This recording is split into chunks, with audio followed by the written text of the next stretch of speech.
Hello, weirdos. My name is WILIscredia. Welcome back to Brain Mucus. This is episode 6 of the Horror of Mental Health, where my guest and I discuss a movie of their choosing. And the goal is not to judge it whether or not it's good or bad, it's just to explore the significance of it regarding mental health in the life of my guest.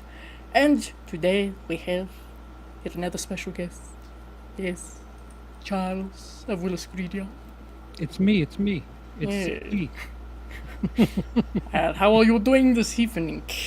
I'm matching your thumbnail, so I Yes. mean, everything's looking up. The fashion, yes. Yes. How are you? It sounds like it's Uh, hot over there. Actually, I have my cooler on just regardless because, on the second floor, it affects a lot. Yeah. It's been cloudy today, interesting. We're expecting rain, so that's nice. Humidity, awesome. Well, hopefully not humidity. No, it's supposed to cool down. Oh, Hopefully, otherwise, it's... listen, it could be humid and cold. You'd be surprised. At this point, I don't know if I'd be surprised. I'd just be like, sure, okay. Damn colloquial. Yeah, you try saying it. You know what I Figures mean. of speech. Aside from that, I'll just say, forgive me, everybody. I've got my chicken noodle soup here because it's possible that I might be starting to be sick. No. So that's great. We love that. If you hear any sniffles, it's me. So F's in the chat. Thank you. But before, normally I save this a little bit, but we've got an interesting amount of comments, as a matter of fact. So before we jump into everything, I shall say hi to everybody here. Hello, Marshall. Glad you could join us. Yeah, the ending, we'll talk about that. I'm sure we'll talk about that. We'll get there. Hello, Sean. Welcome, as usual. Bless you. Bless you for being here. Despite what you say, bless you for being here. Paul Bailey. His name sounds familiar. I'm unfamiliar. I'm not sure. Of course, I could be thinking of someone completely different. Is he so somebody forgive me. from the film? Maybe. Ooh, see, forgive me. I can't remember everyone. It's not Dave McRae. I mean, that's all I've heard for about 10 days now. Dave McRae's the new Freddy. Well, Which hey. I don't disagree with. He did a fantastic job, but that's not that name. No. Hello, Golden Knight. Welcome. Scott is doing it through film, which makes it a bit easy. True. And that's an interesting element that I, once again, subconsciously, maybe, thought about. I'm not that smart, but I appreciate you guys adding those levels. Yeah. Thank you. Yeah. When you brought up the topic and the subject of the podcast, I was like, oh, the Susie Sozy, how does she pronounce her name? Ms. I've Bacon? heard it a few different ways. Well, Kevin Bacon's daughter works at a mental facility, so blammo. Perfect. Perfect. It's all right. It's fine. I'm glad. The movie is like really. There's a lot there to discuss. Very much so. Yes. Not just on surface level stuff. Yeah. No, oops. I already clicked on that. Excuse me. Scott. Hey, I just like the movie for the just saw the movie for the first time today after mentioned it yesterday. Liked it a lot. All right, good, cool.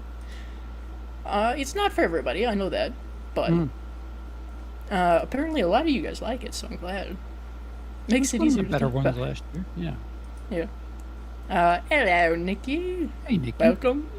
Glad you could make it. Hello, Aaron. Better than truth or dare. Well, hey. Hey. Bronson, hello, welcome. Just in time. MJ, howdy. Singular howdy for you. Raiders AK, welcome. Once again. Just in time. Hi, Kevin. Hated one? I don't know about that.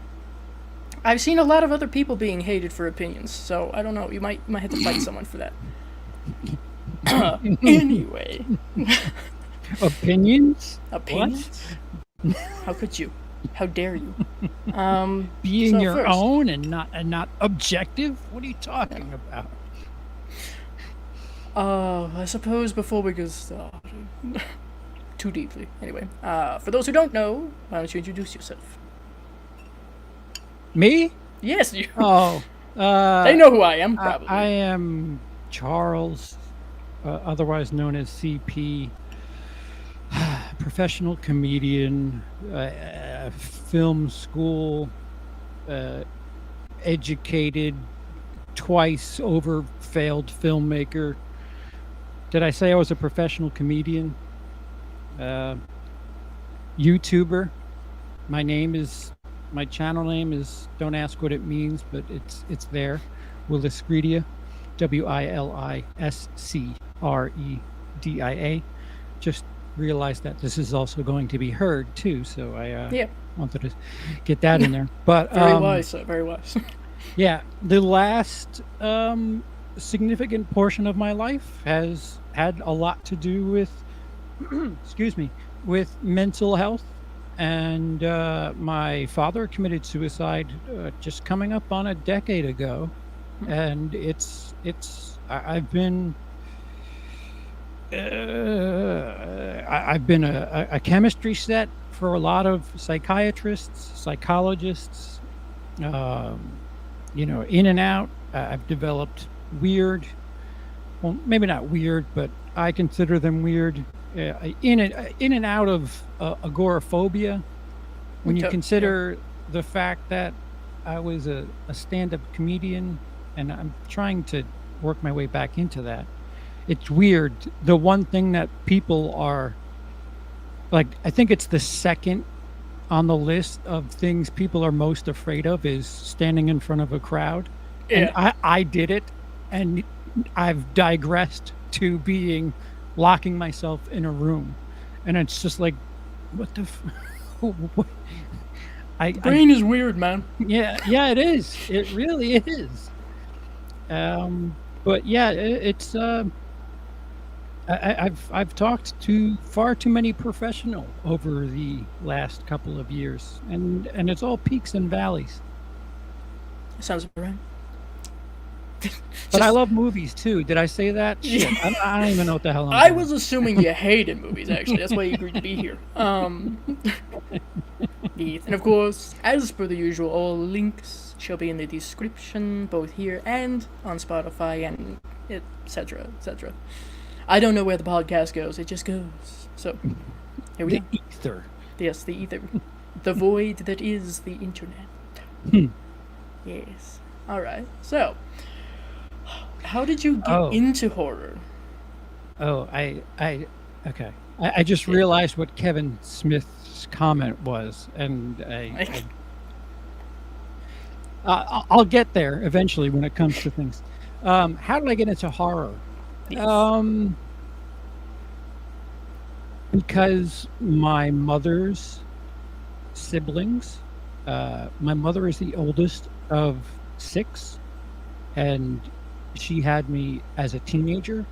So her younger brothers and so forth were like basically older brothers to me, because like her youngest brother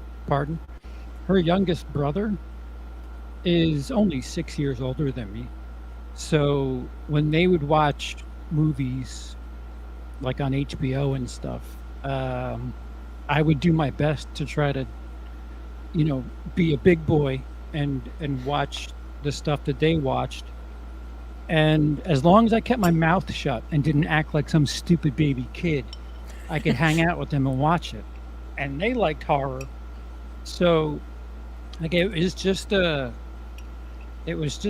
like a pseudo bonding type thing. But I certainly grew fond of quite a few films. There's a film that we bonded over quite a bit, and it again, HBO was big in that household. There was a film that was shot in Australia that was made exclusively for HBO, which I It forgot didn't the have name anything to of do it. with werewolves, right? No. Okay, good, because I I, just got done talking about an Australian movie involving werewolves. So continue. it starred Rachel Ward, and it had these three guys wearing masks. I think the one thing I was drawn to was people wearing masks. And, as a grown up, seeing people talk about, when somebody's wearing a mask, you can project whatever your fears are, regardless of what the mask is. Some people, like clowns, some people have become afraid of clowns because of clown masks and so on and so forth. Yeah, they're like Stuff like hiding that. something, or Yeah. yeah. But this movie, which I forget what the hell, oh, Fortress, that was the name of it. It came out, like, the release date was 1985, but it played on HBO forever. And it was these four guys, heavy Australian accents. The leader of the group had a Santa Claus mask. Um, there was a cat mask, I think a sheep mask, and I'm missing one. And they hold all these kids hostage, and they lock them up in a cave. And it's really kind of wacky. I guess in like the outback, kids in Australia, they all get taught in the same school room. I wouldn't even say schoolhouse. It was like one room. And so they get kidnapped and locked in a cave, and that was a interesting movie, because you're with the teacher and the kids, and they're all different ages, and that movie is where, like, horror is where I just knew that, gore and stuff like that was like really weird and stupid and fake, and nudity was just a thing. I I had, must. yeah, I was just like, oh, okay, the lumps again. I see. Damn, we hope it's a little bit more than love. But that movie was these school kids, and they were like, yeah, I got like a preview of bullying and certain things that they were talking about. And again, Australian film, so their terminology was a little bit different. One of the younger ladies, again, they all ranged in age, so it's not like a first grade class. It was 5-year-olds through 16-year-olds, and one of the female students doesn't want to do something because she has the curse. And I was Herpes? like, menstrual fluids? Well, I mean, same thing. And I, at first, again, I could watch the movie if I kept my mouth shut. So in my head, I had to be like, oh, she's a witch. She's got a curse or something. So, my mind went just rampant with that phrase. Lots of possibilities. And there's a lot of things about Australian coming of age terminology that over the course of time, my uncles would tell me certain things. She's not a witch. Curse is another word for period. And I'm like, what's period? At the end of the sentence? Get the biology book. That's it. Out. No more TV. We told you to be quiet. But it was like, horror was like the gateway drug for me. And there were these other movies that would, like this movie, Fortress, where there was other elements to it. Like, I was just into it because, ooh, scary guys in masks screaming at people. Gore. There's elements of gore, and there's a bit to spoil a 40-year-old movie. It's not like a final girl. There are a bunch of people that rise up and take over and fight back. I think it's loosely based on a true story, but Maybe just a little bit. it was really interesting. I hate the woods. I hate the wilderness. If you'll see me. There's a bug in here now. I'm not an outdoorsman, but while watching that movie, like they would craft like bows and bear traps for these kidnappers to get stuck in, and they got all cocky about it towards the end. I'm like, yeah, you know what? If I ever get kidnapped and held in a cave, I'm gonna craft all I these. got this. I can't wait to go to school and get kidnapped and locked in a cave. I'll be ready. Oh, that could go into a whole different discussion right there. Kidnapping is the positive. Yeah, and they do skate close to that subject, and it's not really heavily focused on, but one of the masked guys is a little into one of the older girls, and the leader's like, we're not here for that. Hell no. We're here for money, not honey. That jailbait. Yeah. Well, they're already going to jails. True, but like worse, like prison, like you won't get out. Yeah. So it was that it was masked men in horror movies, and then it would slowly, like a Venn diagram. This movie again is called Fortress. It's not so much a horror. It does have horror elements. There's 3 or 4 jump scares, like when the teacher's in the classroom in the beginning, and she's standing in front of a window, and she walks away, and then there's a duck. That was the other masked character. There's a dude in a duck mask, and you're like, holy fucking hell. Okay. There it is. Troy got Thank you. Bless you, Troy. Troy. Thank you. Okay. Yeah. Well, whoops. Excuse me. And just as a side note to everybody, don't worry. I see your comments. We will be responding to them. We have a little section for that. Oh, what We're not ignoring you, I promise. what did I do? What happened? I think you might have froze briefly for a moment there, but it's Yeah, okay. my I was internet just telling everybody about the question section. my internet is a little flimsy, so bear with me. Well, you guys But are kind of used to what I got, you know what I mean? yeah, when I was old enough to start like watching stuff by myself, I ventured. But when I was a kid, it was whatever the uncles were watching. Keep your mouth shut. I mean, my mom took me to Pet Cemetery in the movie theater, and I don't know if I was old enough for a G rating, let alone R. It's And gonna run real quick.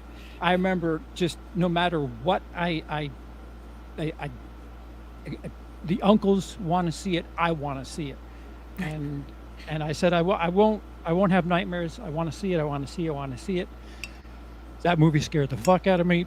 I had nightmares, and yeah. While everybody watched Back to the Future 2, and they were talking about it at school, I was like, yeah, I saw the horror movie about the dead people coming back to life and cats and stuff. Cats, But, yeah. yeah, and other things. And other things, yeah. Yes, yeah. The judge from My Cousin Vinny. Yeah, or for some of you, Herman Mr. Munster. Munster, yeah. Of course. Careful now, you're gonna piss off some people. If you don't mention that shit, come on. Yeah, and like what Scott said, watching horror is a good release, and to fall into the theme of this series here, I think those of us who have suffered trauma, the T Capital T. word, not D.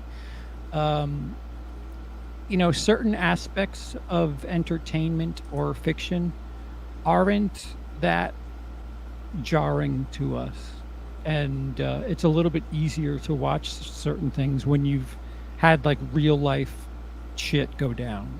It's I don't know. You know, you feel like the average Joe six pack and you know, soccer mom will watch a horror movie just to because their life Because is it's boring. Halloween. Yeah, And it's gonna be something really fucking tame. And yeah. Lifetime Not that we has judge. this movie. I'm gonna watch it because it looks scary. Yeah. And then I'm gonna be upset about it because they showed one nipple. Darling, I'm sorry your sex life is boring as shit, but please. Yeah.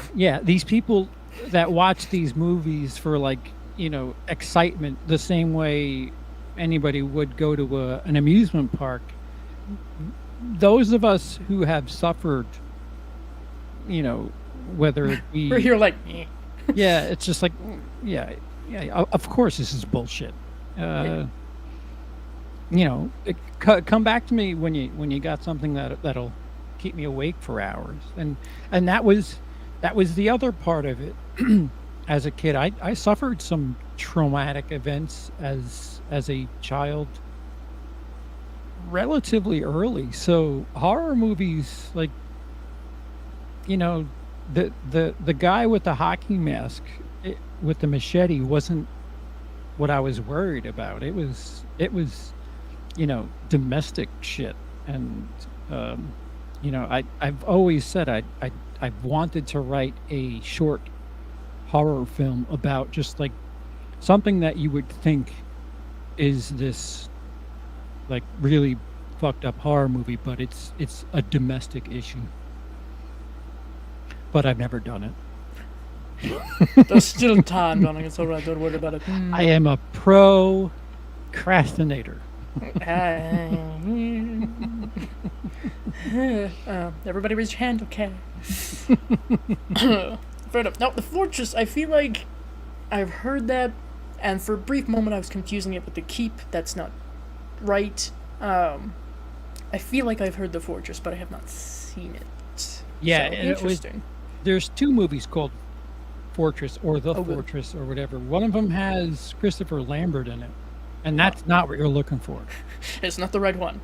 Rachel Okay. Ward or Susan Ward, I forgot which Ward is in it, but Australian, and from like the mid '80s, and Okay. it's about a teacher and her class that get kidnapped by masked men who are trying to get.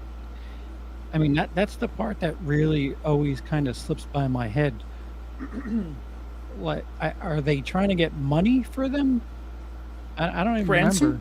remember. Yeah, they just want to torture a bunch of the nation's youth. Well, hey, too late. Too late! Alright, well, that's just a watch list.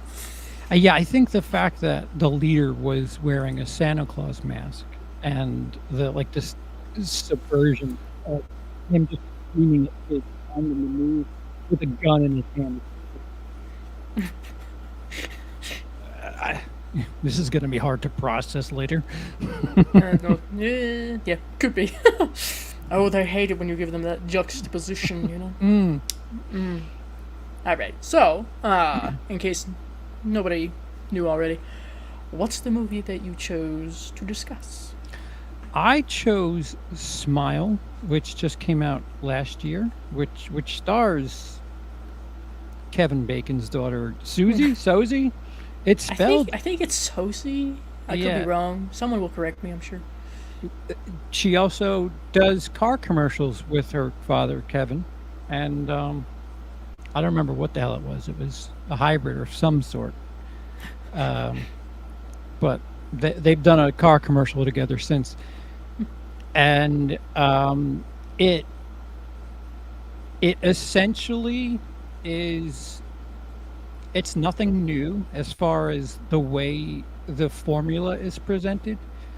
It is a movie that feels very J horror, Ringu, Grudge. It follows if you don't watch Japanese films. It's a very you come across something, And you fight. congratulations, now you're stuck with it, Yeah. and you try to get rid of it. It's an And STD, a sexually transmitted yeah, demon. Sometimes. and you know, I've never really thought of it. I guess you can kind of make this metaphor for every single movie. Well, so I'm doing really bad at synopsis. Uh, Ms. Bacon's character is a uh, is she a I know she works at a hospital, and she does so uh not for profit. That's actually Yeah. a contentious line in the movie. Yeah. I mean, I thought she was a psychologist or a Yeah, psychiatrist, something like that. yeah, she has A her own psych doctor. office. Yeah. Yeah, and so like the movie itself is based in a mental facility for the most part. It starts there, and uh it it captures anxiety and not knowing what's wrong with you internally Mm. very well. Yes. Um, and the great thing about this movie is they'll show you. I keep thinking of when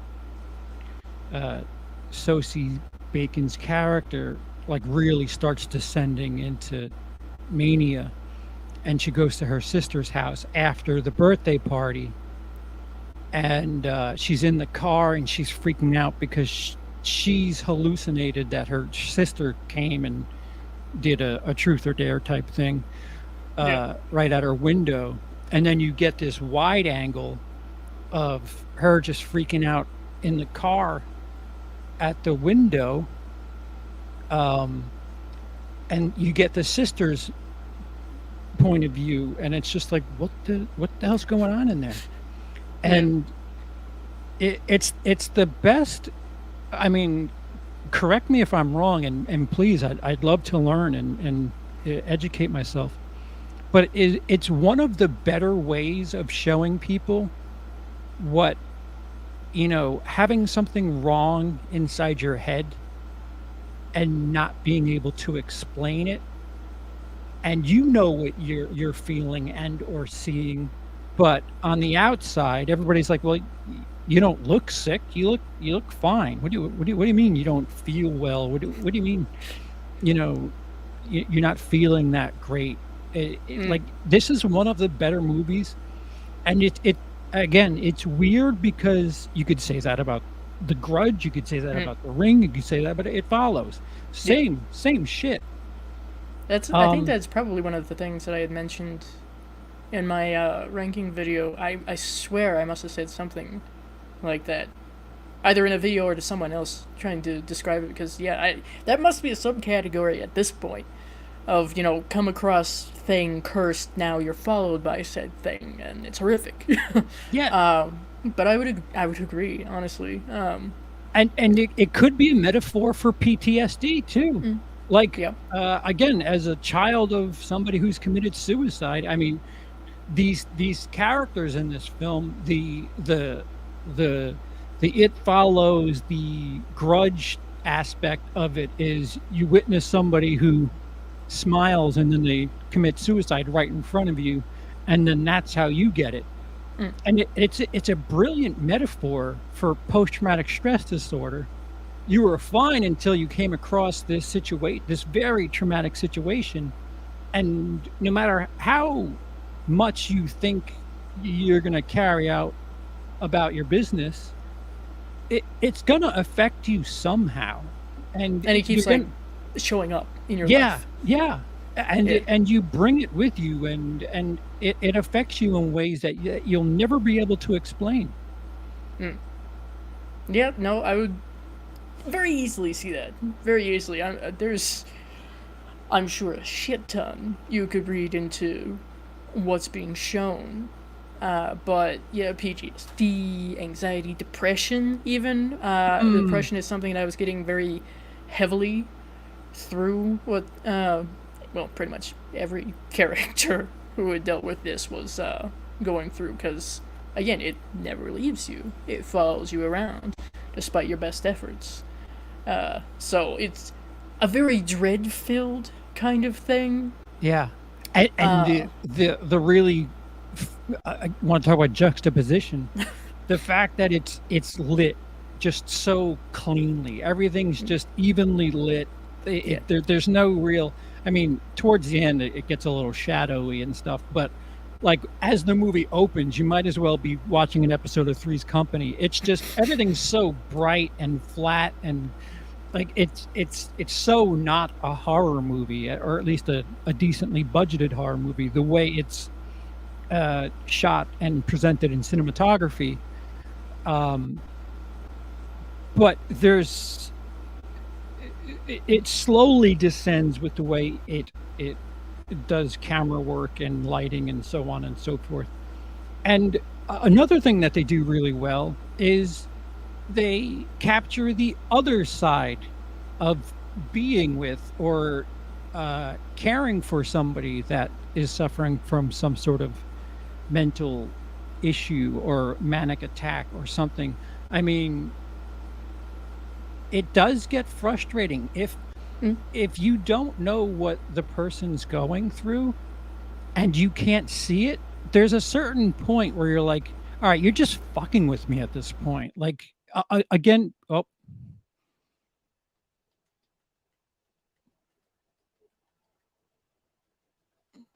yeah. Did Let I me know. freeze? Let me know what the last thing you heard was.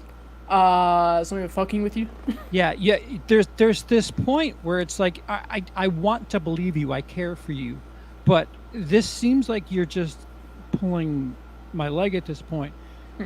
Enough with the ooh. I dropped a glass. Like there's one argument where her and the main character and her partner, the partner says, are you crazy or something like that? And it's like this trope. Don't call me crazy, she replies.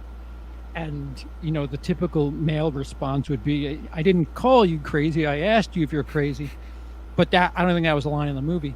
It's just it does a decent job of showing you the frustration of somebody who either wants to help and can't see what it is that they need to fix, or somebody who's heard it 6,000 times before, and it gets frustrating where it's just like I can't really bring you anywhere.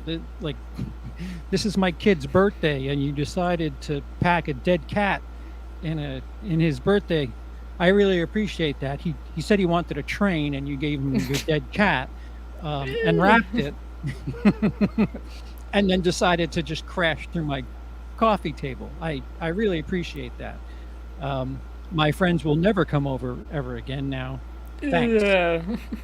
and again, it goes back to the fact that it spreads, it's contagious. When you have somebody that you care for, or a family member that you care about, that you let into specific circles, and they have episodes that it tends to spread. However it works its magic. Some people may not be affected, but a lot of people who aren't used to dead cats in birthday boxes might be a little Just a little upset. that might need an extra Ambien that night. And she just, after she took the dead cat out of the box, she just face planted, or no, I think she fell back Back into a glass table. Yeah, this is a kid's party. That seems about right. Yeah. So there are so many different things where the movie itself is fine, but as far as the way it captures dealing with mental issues, I think on the surface level, if you just want to watch a horror movie that's like It Follows, you're fine. But if you dig deep, there's a lot. There's really a lot to this movie that is quite haunting. Very much so. It is. I had even just thought, I don't think that a lot of people had mentioned this. I know It Follows is kind of the go-to in comparison, but also the Babadook, especially given a depression or PTSD kind of element to it. Sure. Same idea. It's if you want, like you said, it could be a creature feature movie, or it could be a psychological kind of thing. So I think it's quite good that it handles both pretty well. Yeah. I mean, it dances the line between something. I would say like the Babadook is quite, you know, you would think twice about having kids after watching the Babadook. Yes. It dances the line between that and I would say something like Hereditary, where it's just like, fuck.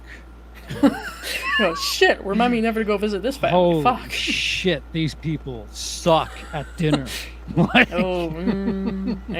No, you don't want to go to any parties, any dinners with these people. Don't own glass tables, okay?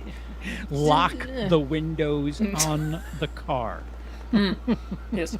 Pull them up and like, okay, thank you. Put on the alarm just in case too. Yeah. Okay. Just in case. All right. And we're switching movies. I could have gone into another just mind dump on Hereditary, but I digest.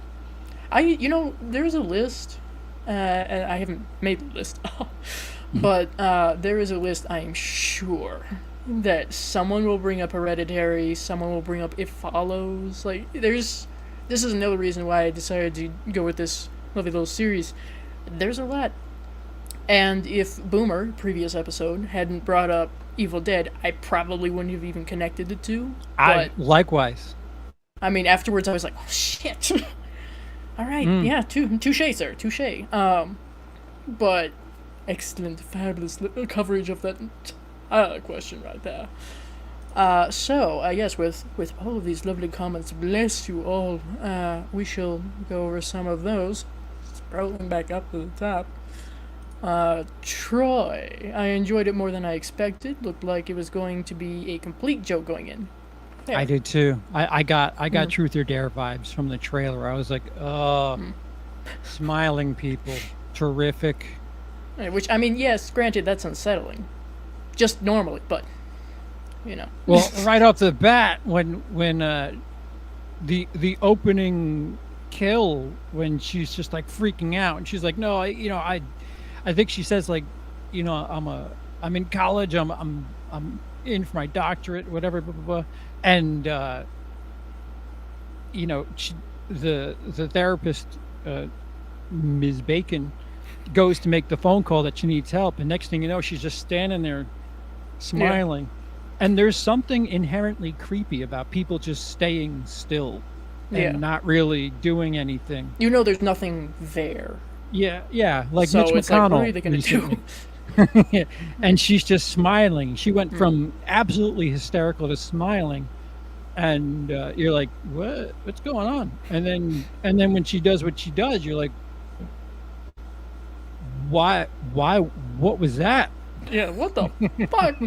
What drugs are those? Shit. Yeah, must be some I'm of that gonna PCP. need the rest of the day off. Yeah, it's time for a break. Yeah, well, no, it's very fair. The first encounter we have is the guy who the guy who has anxiety, and he's just talking about death. Oh, my mom's gonna die, I'm gonna die, she's gonna die. What's the point? None of it matters. And like it just repeats it over and over again. And that's something that I think they say it in the movie or something like that. It's a reason why I need to fall asleep to the TV on, because if my mind goes racing somewhere, I start thinking really, really anxious thoughts, and then my brain says, "That's it, we're up." Yeah. All right. You know what? No, No, it's a lovely little spiral that I myself am familiar with.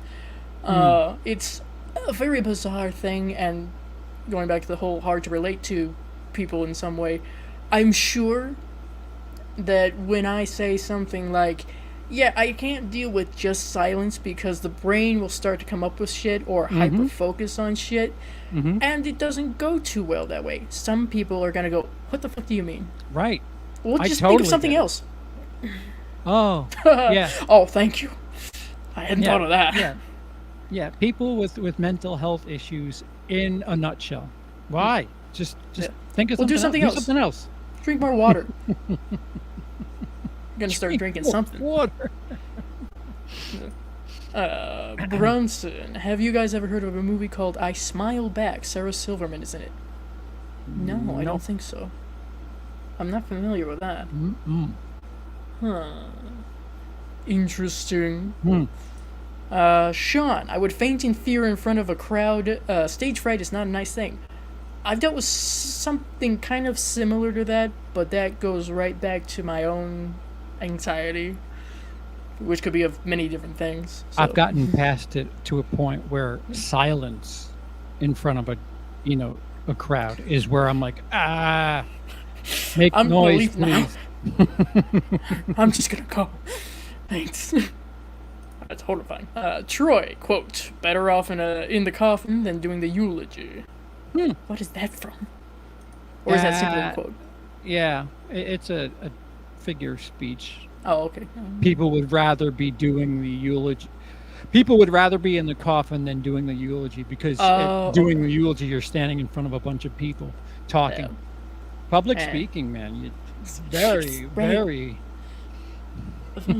I was asked once when I was quite a lot younger, before I started YouTube, if at this, it's like a writer's convention, essentially. I was asked by one of my librarians who was going, would you like to do like some sort of book review, like in front of people there? And I was like,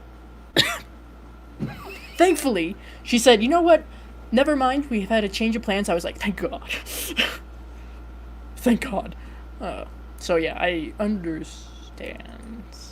The Gordonite. I got into horror because I was a preteen in the 80s. There was no other option. Fair. Fair. It was either that or some weird comedies, maybe? Yeah, it's funny how, like, the 80s appear to be, like, that's the decade where pop culture happened. Yes. Deal with it. It was quite significant. It was a quite significant era. And I won't disagree with that. Sean, my first horror movie, Friday Part 2, at like 12. I think I was a late bloomer. Sir. Late. Sir. I didn't really get into horror until 2 years after starting YouTube, so shh. Whoa. Yes, I know. Whoa. It's horrifying. Literally. Yeah, well, I Brunson, appreciate that. Yeah, I'm very sorry to hear about your dad. Troy again. The other mask was a duck, that's right. Or bird of some kind. Can't remember. Yeah, it was a black duck. I remembered it. And then when I read it, I was like, yep, black. So like a Daffy Duck. Yeah. Okay. Looney Tunes don't sue. Thank you. MJ, the collection of VHS tapes I grew up with consisted of Michael Myers and Chucky. My mom liked scary movies and would watch them with us. She would fall asleep and leave us watching some scary shit. What a very mom thing to do. Bless. But here we are. Scott, watching horror is a good release. I agree. We were just mentioning that earlier. And just, see, I did a live stream not too long ago that was responding in a way. Nobody asked. I just decided to. Responding to some videos, articles of people saying that horror was bad for you, or I don't understand why people enjoy horror, all these gruesome things. And it's not hard. Listen, even someone who doesn't read articles explaining why can tell you, why is someone with anxiety so into horror? Because it's cathartic. Because it's like experiencing this trauma the characters are going through, but vicariously, so you know you're safe. Yeah, and plus you can kind of judge the performances too, because That it's too. like, all right, We know this is fake. I've had some serious shit happen. Not Yeah. quite a dude in a I had mask chopped with my a arm chainsaw. off, but hey. Yeah, not some dude with a chainsaw running after me, but how would I handle this? Yeah. You know, And I'm sure that a lot of us who have gone through trauma would probably be like, no, I got this. It's fine. yeah, Whatever. yeah. You don't know just how much of a like horror fan, a true crime, a fucking dramatic situation aficionado you are until something gnarly happens to somebody you care about, and you're 12 and you've got to call 911. You grew up real quick, Yeah. and that's it. After that, like, no middle school. You that's it. You've grown up. They don't teach that in school. Yeah. Along with not teaching Texas. But that algebra was sure important, wasn't it? Troy. Dreamscape was the movie I remember HBO playing nonstop as a kid. Unfamiliar. Yeah, I'm afraid I don't know that one, but I didn't have HBO growing up, so. Marshall, the early Friday the 13th movies terrified me as a kid. Similarly, my mom introduced me to horror. I'm seeing a pattern. This is interesting. We should do some sort of article on this. Yeah, Moms, the real horror. No. I'd like. Whoa, I'd like Don't mind that. I'd like the correlation between the ages of parents and those who were brought up on horror. Because again, my mom was very young when she had me, so she wanted to watch Pet Sematary, and she didn't want to pay for a babysitter. It was cheaper to just pay for my fucking ticket, and I was like, yeah, I want to. Halfway through, you know what? It's dark in here. It's a little too dark. I don't know. Yeah, no, we should do a consensus. That would be lovely. The October, can't stay. Yeah, this was a little while ago. I'm so sorry, but thank you for stopping in. Thank you. You can always watch replay, of course. MJ, the VHS tapes that were in my collection. Right, we already read that, I believe. And my sis watched with her a lot. Okay, gotcha.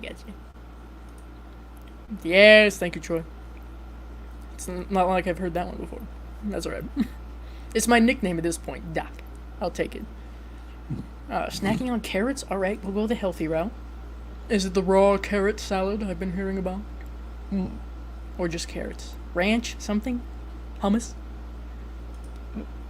MJ, she would fall asleep. Yep, leaving us watching scary shit. I still think that's kind of an amusing mental image. But, Scott, wasn't a fan. Alright, no, that's fine. Yeah, not everybody. We're not really liked it. talking about the quality of the movie or anything. We're just kind of It's okay. relativity of it. Yeah, it's all about mental health. Isn't it fun? Aaron, I personally didn't mind the ending. For me, it shows the consequences of poor mental health. Interesting. I'm sure you can take a lot of different avenues with the ending as well. Yeah. Fair enough. MJ, I need to watch it again. And our lead I don't remember. character is haunted by her past with her mother who had issues. Yes. And that culminates towards the end there. Very much. And of course gets passed on to someone else. Mm-hmm. So. Sean, I thought the boyfriend was a douchebag in this. You know, most boyfriends in horror movies tend to be maybe not so great, but it's all up He to was interpretation. fine. He just listen. He paid a lot of money for those wine glasses, and he was like, "Listen, there's only 6. We're down to 4." Fuck! It ruined the set. That's it. You gotta go. You gotta move out. Marshall, it follows. Yes, that's the one that I usually hear the comparison to, and I'm sure like double feature. And again, if you're not into like traditional late 90s, early 2000s J horror, it's a very similar. Mm. The Ringu, Grudge, Ju-on, stuff like that. It's a very similar premise. Yeah. You experience a thing, you're stuck with it. It's the cold, the horror movie experience. Yeah. The flu of the horror genre. Ooh. Scott, right. And all the environments except for the end house are very clean. True, yeah. Oh, very good point. Yeah. Very sterile. Yes. And like, I mean, even in just the hospital, it's like, okay, one color this room, one color this room. Mm-hmm. Mm-hmm. And again, yeah, very sterile, very well lit. So I guess that could also be a metaphor. Like towards the end, it's dark, decrepit, and like interior of the mind, Mm-hmm. Full of shadows. full of shadows, Yeah. and some fucked shit. The unknown. Sure. True. Sean, what child does not want a dead cat for their birthday? Well, let me Well, if see. you're expecting a train, Yeah, I guess if you ask for a train, don't ask for a train. I like that. Like he sees the box and he looks at his parents like, "Oh, here it is." And the kid's a pretty good actor for a child actor. Not true, yeah. And then when he opens the box and he looks down and he looks at his parents like, "The fuck? You guys fuck with me? What is this?" Yeah, it's And trauma. then he just pulls it up like a magician. Ba-da-da! It's trauma. There you go. Happy birthday. It's gotta happen once, at least once, right? Yeah. Brunson, Ozzy Osbourne's song "Suicide Solution" created a controversy when a fan committed suicide. I think I had heard about this. Yeah, Black Fans' Sabbath. parents sued Ozzy. Yeah, there was. It was probably during. Correct me if I'm wrong. About the same time where you had the whole like, if you play the vinyl in reverse, there's a message about Satan or some shit. But I believe I had heard about that story, and even then, it seemed fucking ridiculous. I thought it was either. I want to say Judas Priest was sued as well. It was all during Probably. the parental warning label thing. And the MPAA, you know. Well, And the yeah, Mother's that's for Guild or movies. whatever. Yeah. Yeah, Chipper Yeah. Gore. Yeah, just find something to do. Yes, hobbies are good. Crochet, maybe? I don't know. What the Or hell would Chipper croquet. Gore do today? Have a heart attack, probably. Hey there, J-Dev. I know I'm behind on comments, but Hello hi. there. Hello. J-Dev TV as well. I was thinking Smile was going to be terrible, but I ended up liking it quite a bit. Yeah, it's not revolutionary by any stretch. No, It's it's interesting. solid. Yeah. It's solid. Scott, if you've been around family or people you've known your whole life and they have that blank stare, it's very unsettling. True. If it were just some stranger, it would be unsettling, yes. But if it's like someone you know, it's like, what the fuck? Yeah, no. So, Look, yeah. I kind of said it in jest before, but one of our senators, Mitch McConnell, has done so twice Twice. in the last month or so, where he's Someone just kind update his software, please. Yeah, he's he's still downloading, and Yeah. it's just like, is he gonna And- smile or? If he smiles, cut the cameras. Cut the fucking cameras. And the irony is, I think the question the second time was, are you running for re-election? And he had like a slight chuckle, and he's like, Well, yeah, powered and down. of course, as I'm sure many would say, how could you make fun of someone who's clearly having some issues here? Well, thoughts and stares to Mitch McConnell. Indeed. And how about we retire in this country? How about Can we do have that? an age cap? Can Yeah. we do that? Do you know how many politicians would have to be, down in Florida just enjoying the sun if we had to retire at a certain age? Florida would have a population problem.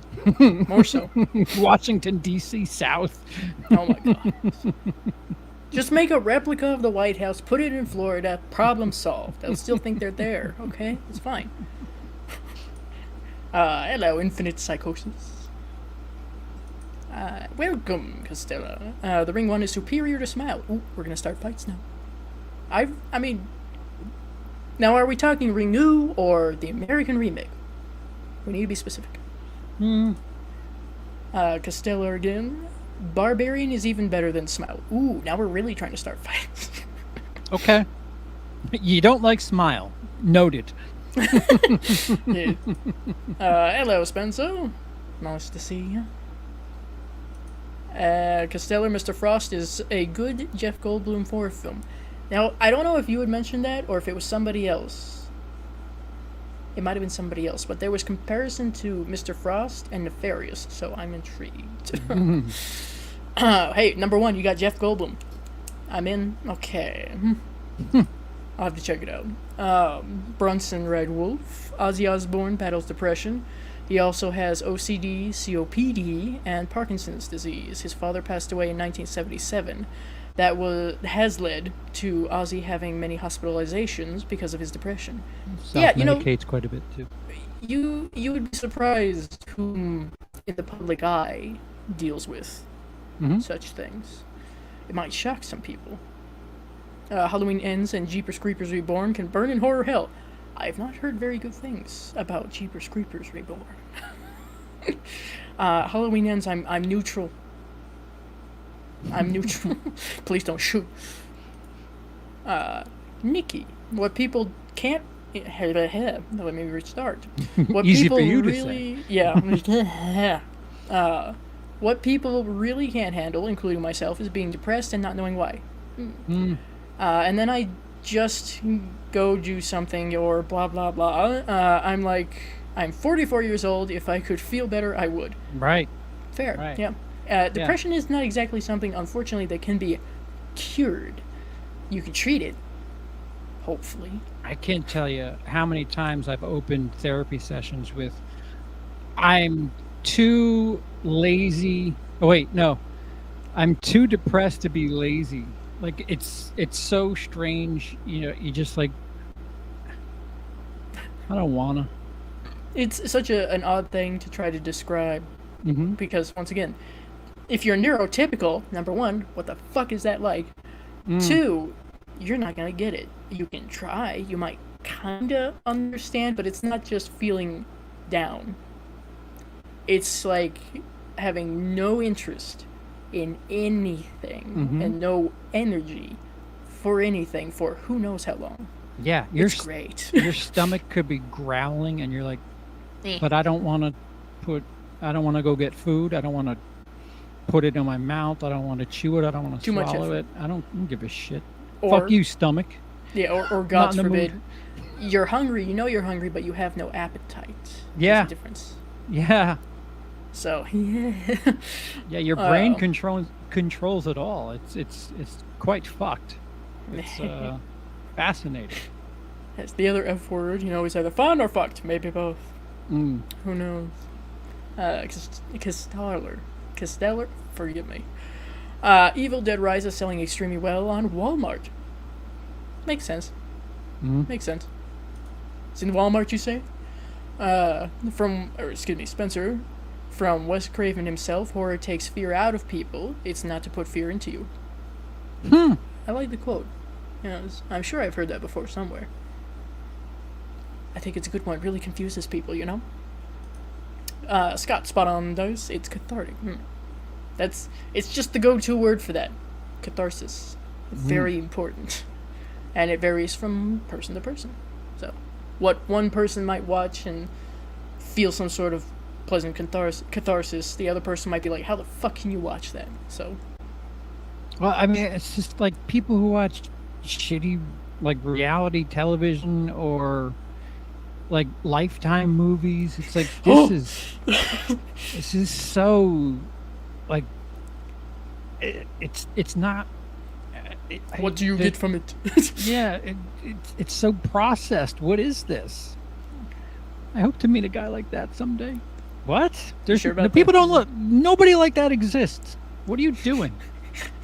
I think you're looking in the wrong place. You got to go to some sort of, what is it, like secluded little town during the fall or Christmas, maybe both somehow if you manage to get that.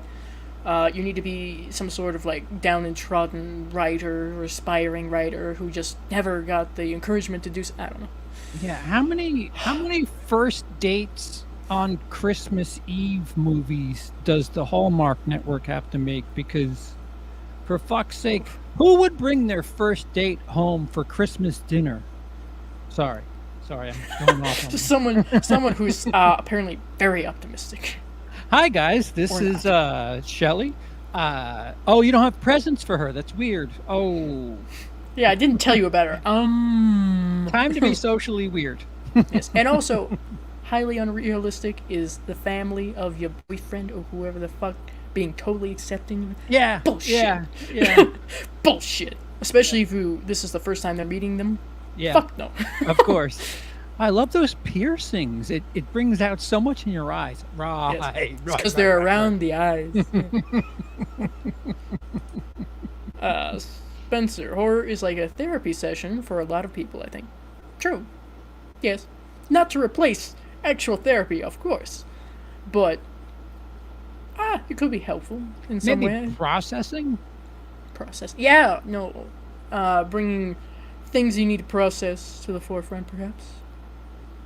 Fair enough. A way to gauge the way you feel. True. I feel like shit. Let me watch this movie. Yeah, it's not that bad.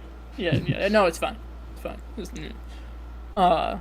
Castellar, Gateway Horror, Scary Stories to Tell in the Dark, The Gate, and the Monster Squad. Yeah, Monster Squad.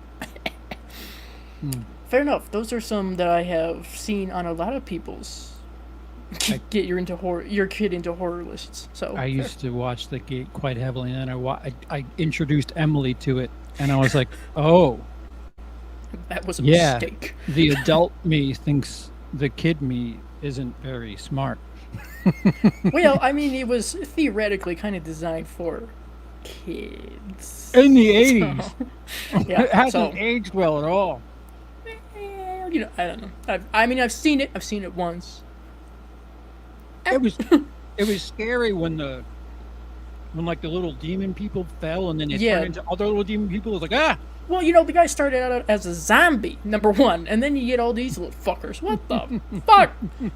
Then at the end, the spoilers. Naked, big no, one. no privates. Ew. How very Smurf.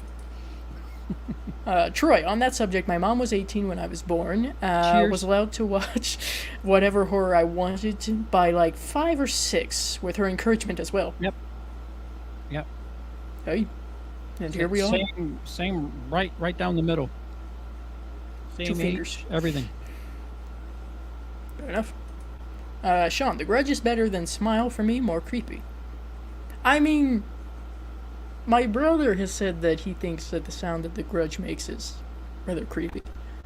And that's coming from someone who really couldn't give a fuck less about horror. Yeah.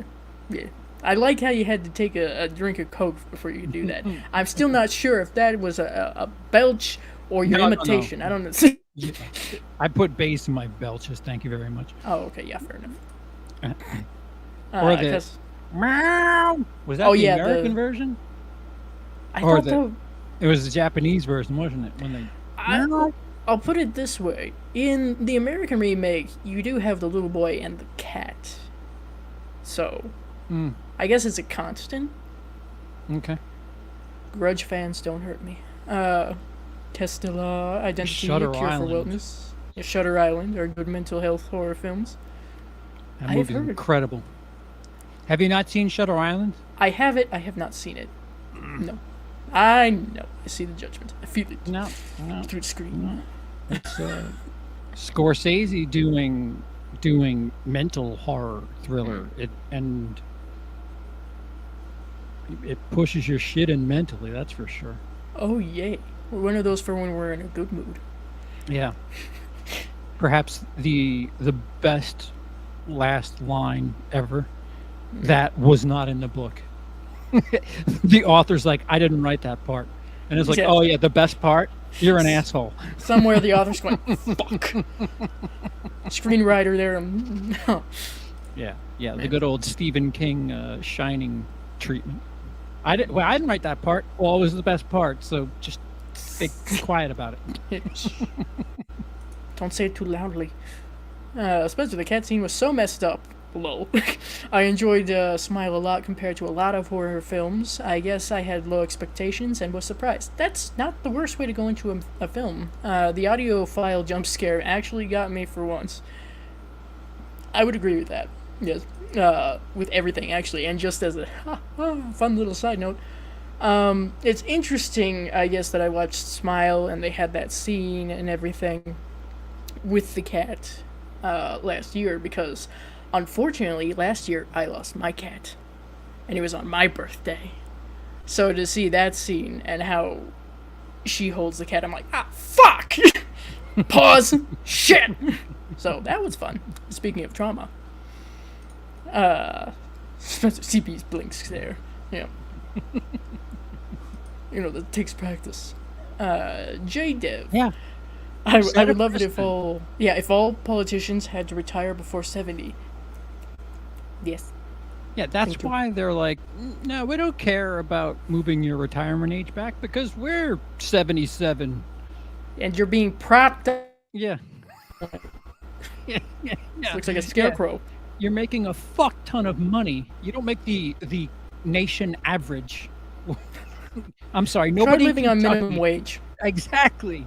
If they started making what these people who are trying to retire at like 60 are, they'd feel a little bit differently about working into their 80s.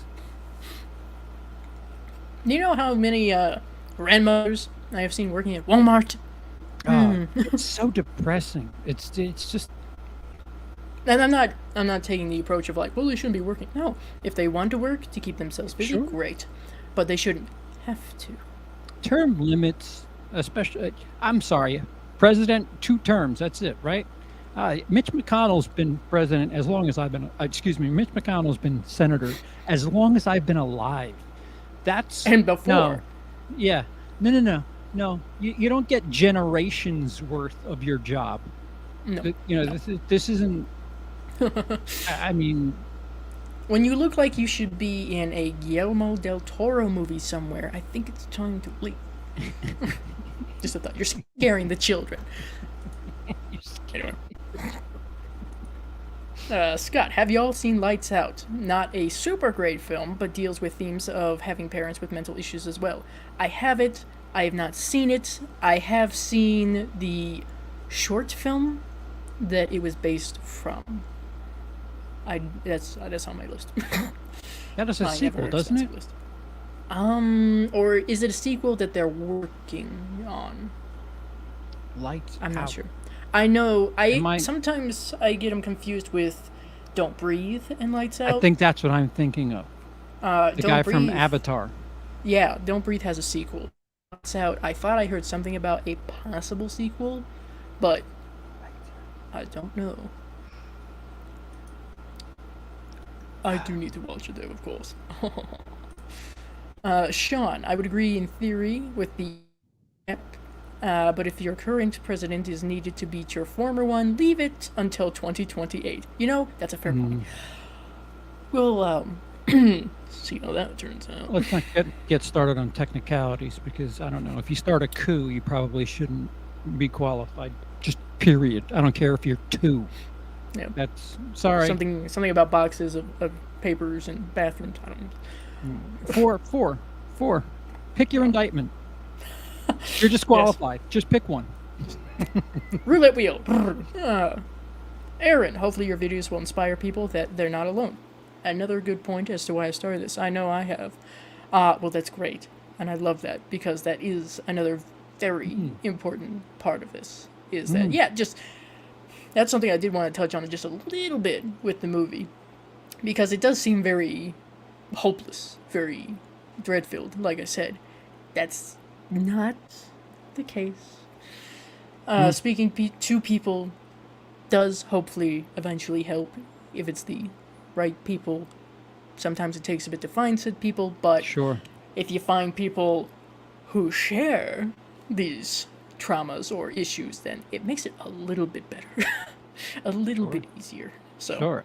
I mean, when Emily and I were just eating shit during COVID, not literally eating shit, but neither of us could work. I was a mental wreck.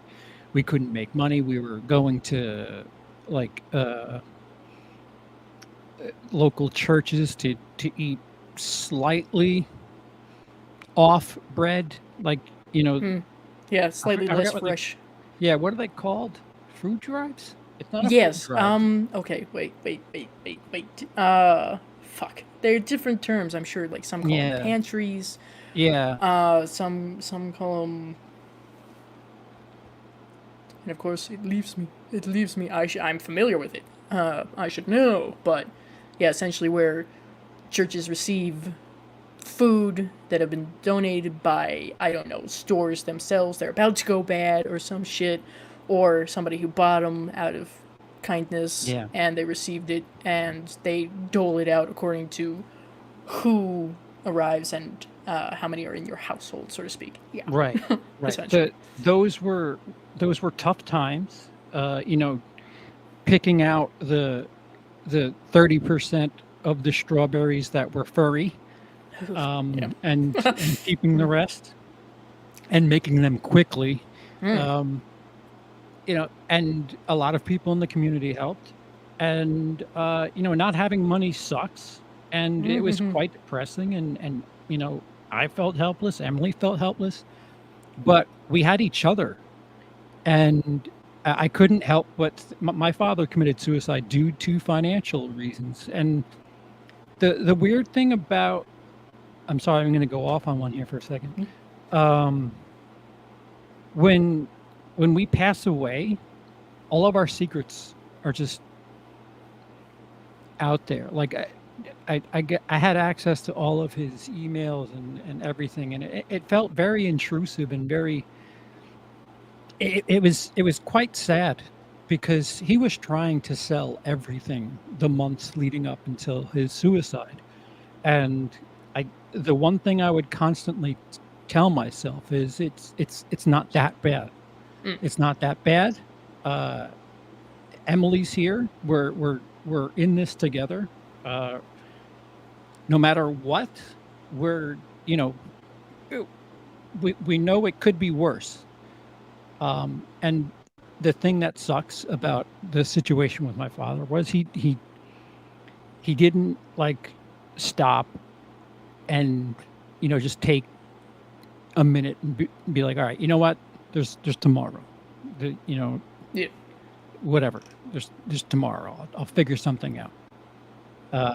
And that's the thing when it comes to mental health. And I mean, even the movie kind of covers it too, where when you think something's a problem, your brain does you no favors, and it just races all of these thoughts and ideas, and you've got to gain control of it and be like, all right, well, hold on, we can. This isn't the end of the world. It's a problem, but whatever. Another reason I hate money. I really, really, really hate money. As somebody who's on the first half of the 2010s, had my own house, 4 bedrooms, car paid off in cash, was what you would call financially comfortable. Father died. I forgot how to be happy. And the second half of the 2010s, it was just, am I losing you? You froze for a moment.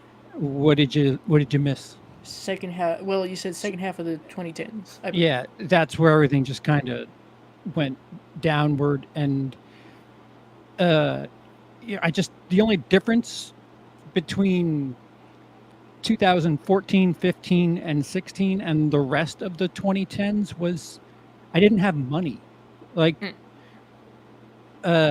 Being depressed and rich isn't really different than being depressed and poor. You're just dealing with it different ways. Like people,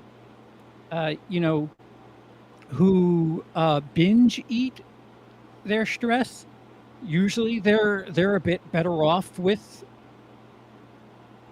money or something of that nature. I'm not blanket statementing that. I'm just saying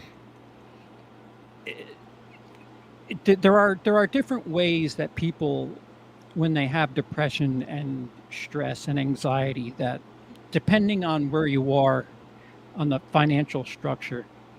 Elon Musk decided I wanted to buy an entire social media platform and just be a turned out well. weirdo. That was. But that's a whole list of other mental issues right there. We're witnessing an 8-month panic attack. Good lord.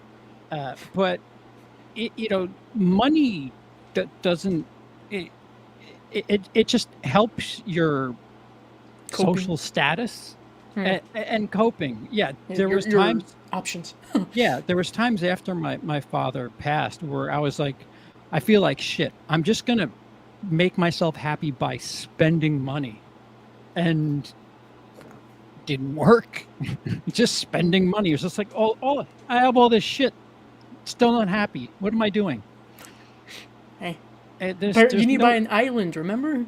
Yeah, you need a support system, and no matter how brave you think you are, there's nothing wrong with saying help. And I think that's the biggest problem. The biggest stigma with this country is people have a problem saying help. Yeah. I mean, I understand if it's a situation where you have asked for help, like say, well, I don't know, from the government, and you've been let down there. Understood, but if it's a more perhaps local level, friend group, family level, I should certainly hope you would have at least one person, even if it's someone you don't know too well, that would be there to help in some way. So, it's however bad, as CP was saying, however bad it might seem in here, it's not. Yeah. Not in the long run. Right now, yeah, fucking sucks. Yeah. But I it's mean, not permanent. when right before we got evicted, Emily and I, we didn't have shit to our name as far as money or whatever, but we had each other. And like there's stories about these people that went homeless due to COVID, and they had their trusty pet with them, and you'd be surprised what just a shared experience will do for morale, or I don't know. I don't know where the fuck I've taken us, but I apologize. It's all part of the process. But yeah, no, even pets are fucking great for whatever. If you want a snake, fine. A rat, all right. It's the idea of like, hey, there's this little creature that's relying on me, that's happy to see me no matter what. Perfect. Perfect. So, I've heard a lot of stories of people who went to like animal shelters, and it was this little dog who hadn't had anybody come to see him in so long, and I took him home. It makes a difference. So, Yeah, I you'd be think surprised. it's dogs that can recognize and either fix or mirror your overall mood, or be an Probably. extension of that. Yeah, I or- might or- have that incredibly wrong. Just be able to sense. I mean, with my cat Skimble, or even now Romeo, he's learning. Physically, if I was dealing with a flare up, he knows. If I'm just fucking not doing good, it's like, hey, Yeah. I got a string. So stupid shit that you would think is stupid at the time, or even later. It's like, wow, that helped a lot. Shit. Yeah. So. Yeah, as somebody who's antisocial, last time I had a pet, I think it was a cat, and cats are kind of antisocial, if we're being frank. The cat knew when I felt like shit, and the best thing, the closest thing to a hug was the cat would lay at my feet, like Dude, I know what it's like, man. Yeah. So And that was the closest to bonding experience we had, and it still felt good for some yeah. bizarre reason. Like, It, thanks. well, that and like cat just on cats because that's what I know best. They purr at a certain frequency that promotes like tissue health, but also even just like psychologically, it does something positive. So who knows? Just curling up in a ball at my feet, just like Yeah. All right. just let me know. Just let me know. I can be closer, I can be further, but I'm gonna plant myself here. The moments where they look at you like, is this good? All right, cool. Or other times where like, I don't care. You're gonna be sitting here, and I'm gonna sit on you. All right. Castella, good horror movie double feature or horror Halloween double feature. The Midnight Hour and Lady in White. Now, The Midnight Hour I am familiar with. I've covered that. Lady in White I need to get to. That one involves, I believe, a kid as the main character. Possibly. Kind of ghost thing. The movie was overall really solid, had a lot of great scares. I wonder if we will get a sequel. I thought I heard talks of something like that, but I don't know. Gonna be hard without writers to write True. it and actors to act in it. We'll have to wait till the executives decide to be a little more frugal, I suppose. More frugal. Yes. Yes. No. Castella. Gothica is a terrific mental health horror flick. I still need to get to that one. It doesn't get talked about very much. Yeah, and Robert... 20 years old now, yeah. Robert, why is my brain leaving me? Is that his last Robert name? Downey Jr. Yes, Robert Downey Jr. The other Robert, Brunson. I have OCD and anxiety myself. The only way to ignore both of them for me is watching movies and game shows. The Price is Right is the only game show that keeps me in a good mood these days. Huh. Well, hey, there was a point, not to go on a huge rant, of course. There was a point when I was dealing with fucking horrific depression, anxiety, existential dread, 24/7 panic attacks, essentially. Where, yeah, I would watch whatever the fuck was on TV. Wheel of Fortune. Yeah. So, it's just something to keep the mind busy that can help. Yeah. You'd be surprised. You're laying there killing time. You don't want to do anything. No. And then sure enough, it's been 7 hours and you're like, fuck. Shit. Yeah. Guess I'll go to bed. Mikey Weiss, forgive me. One way that I explain depression to people that don't have it is that you will stay up at night just to delay waking up in the morning. Simply existing is unbearable. Yeah, you sleep in a lot. Yeah. You stay in bed a lot. Rick and Morty fans will know that the Meeseeks, or that Mr. Meeseeks is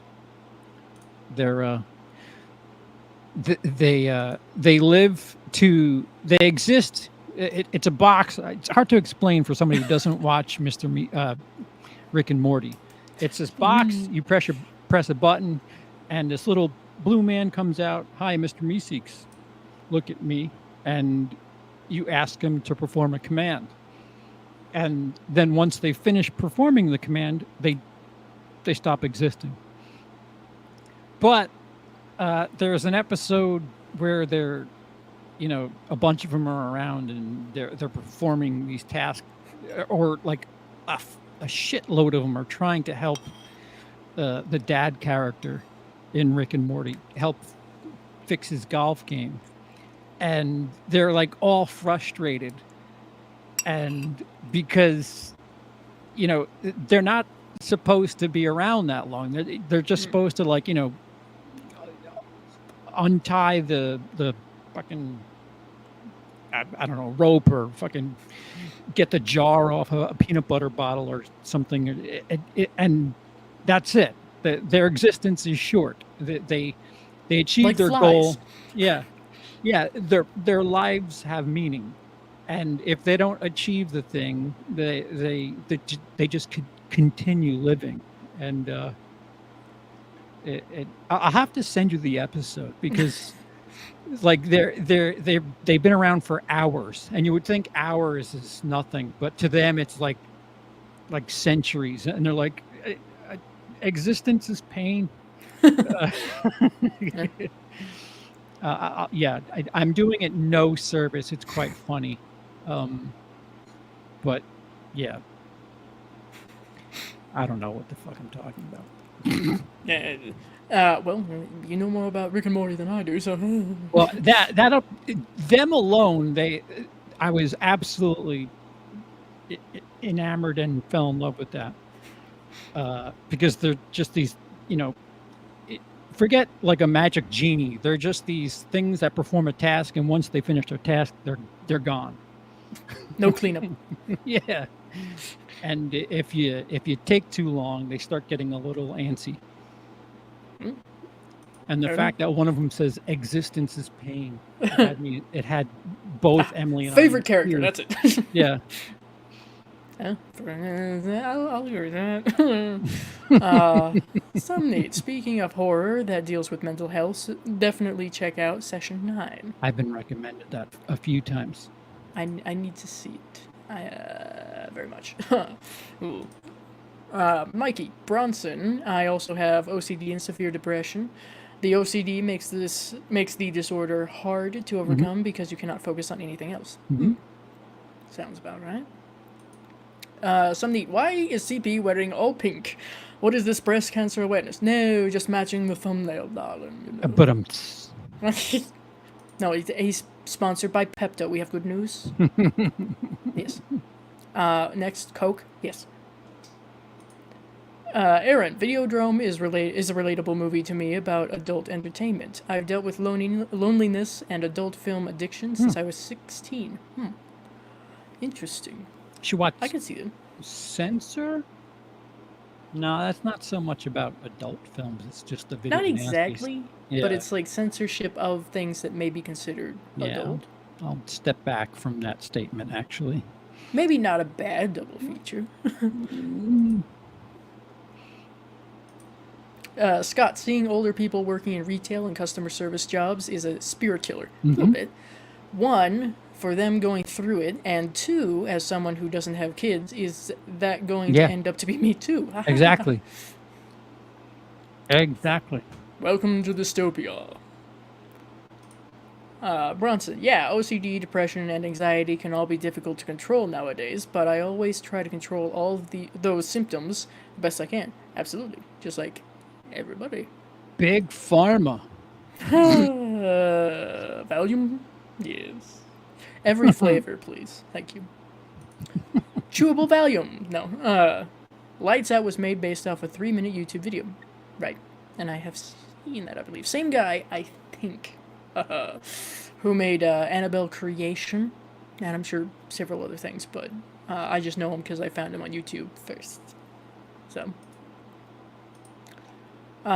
Castellar, Ava's Possessions is a slick mental health demonic possession film in which she wants the demon back after going to a therapy group. Nice twist. Alright. I'll have to check that one out. I hadn't heard of it. Hit the like for this intriguing stream. Thank you. Yes.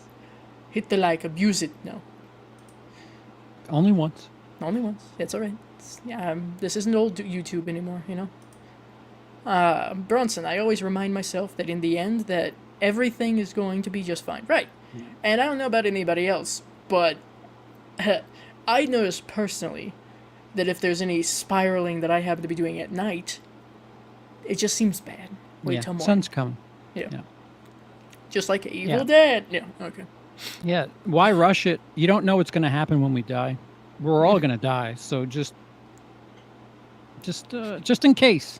Just in case something fucked up happens, just write it out. Y'all ever seen Hellraiser? No. Some people are out there going... I'm trying not to. Speaking of torture. No. I didn't do it this time. Hey. Aaron, another film based on a short film, was a Spanish film. How many times can we say film? Called Piggy, about bullying. I think I've seen that. I remember it if you don't mind subtitles. Right. And that was that a movie? I'm not sure. Maybe. It's fairly recent, I thought. Castellar, Piggy fought against the real villains. Like Carrie. Scott, I feel financial pressure / stress now. I couldn't imagine it if I had kids. Right. That's why I didn't have kids. Well, there's several reasons why I haven't, but yeah, that's one. Yeah. Yeah. You need to commit the act, procreate, and there's a lot. It's a lot of work. It's a lot of work. Messy. Well, actually, you can do a shortcut and be like. Well, I mean, I was referring to the after when they're here. Yeah. That too. You can like pets. You can go pick one out. Well, yeah. Hey, there's an idea. I'll have that one, just like the Angelina Jolie did. Yes, be the Angelina Jolie of your community. Yes. Could be worse. Castellar, Sissy is another good mental health film with a lunatic as the protagonist. Ooh. Didn't I hear about Sissy not too long ago? Was that the one that had, like, flashes of, like, words or something? I could be thinking of something completely different. Don't mind. Thinking of Run, Sweetheart, Run? Oh, shit. Yeah, that's what it is. That's awful. Never mind. That's what I got kicked out of. Ooh.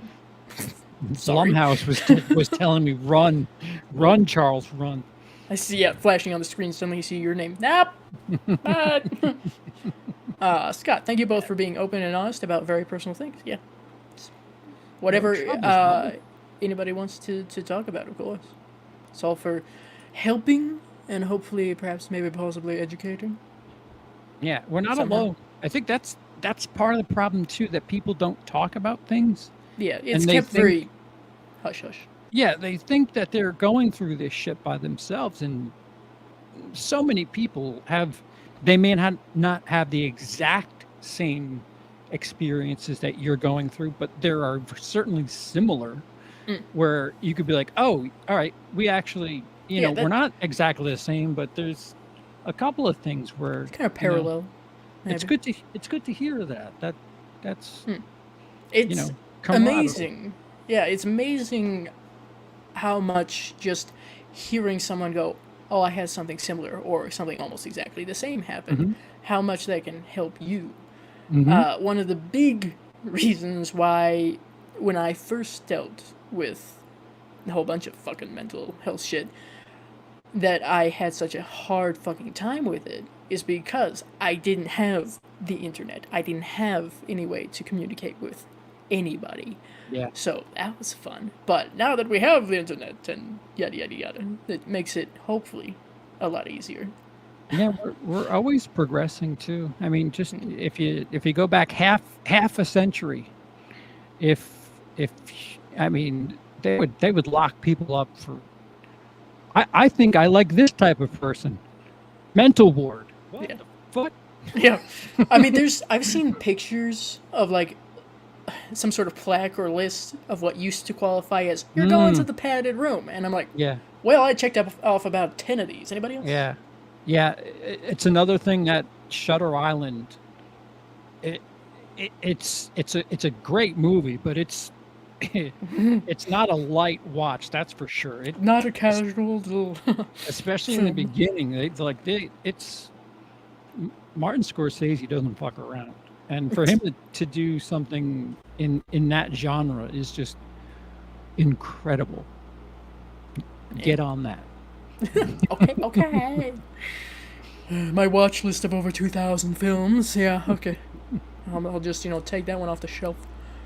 Aaron, sometimes I binge eat, but most of the time I start fasting. Eating once a day, it's a vicious cycle. Very much.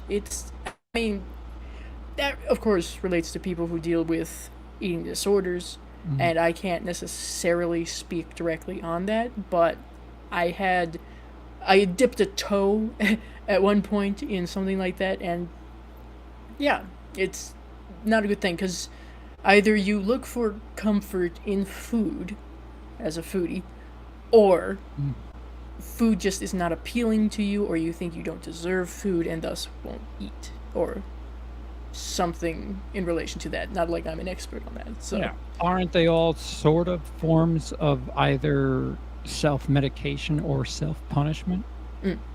Pretty much. Yeah. It's good fun. Scott, a shared traumatic experience will either strengthen a couple or break them. Yep. Yep. Yep. We Coming got so from the strong single we person. split up. No, it's that long distance relationship. All No, right, you're supposed to now- start with that. Across the water with you. We Tell you made what, it. we're gonna play a fun game. I'm gonna ship you. I'm trying to go back. I swear they won't let me. It's yeah. Yeah, what the fuck did you do? Smuggle drugs?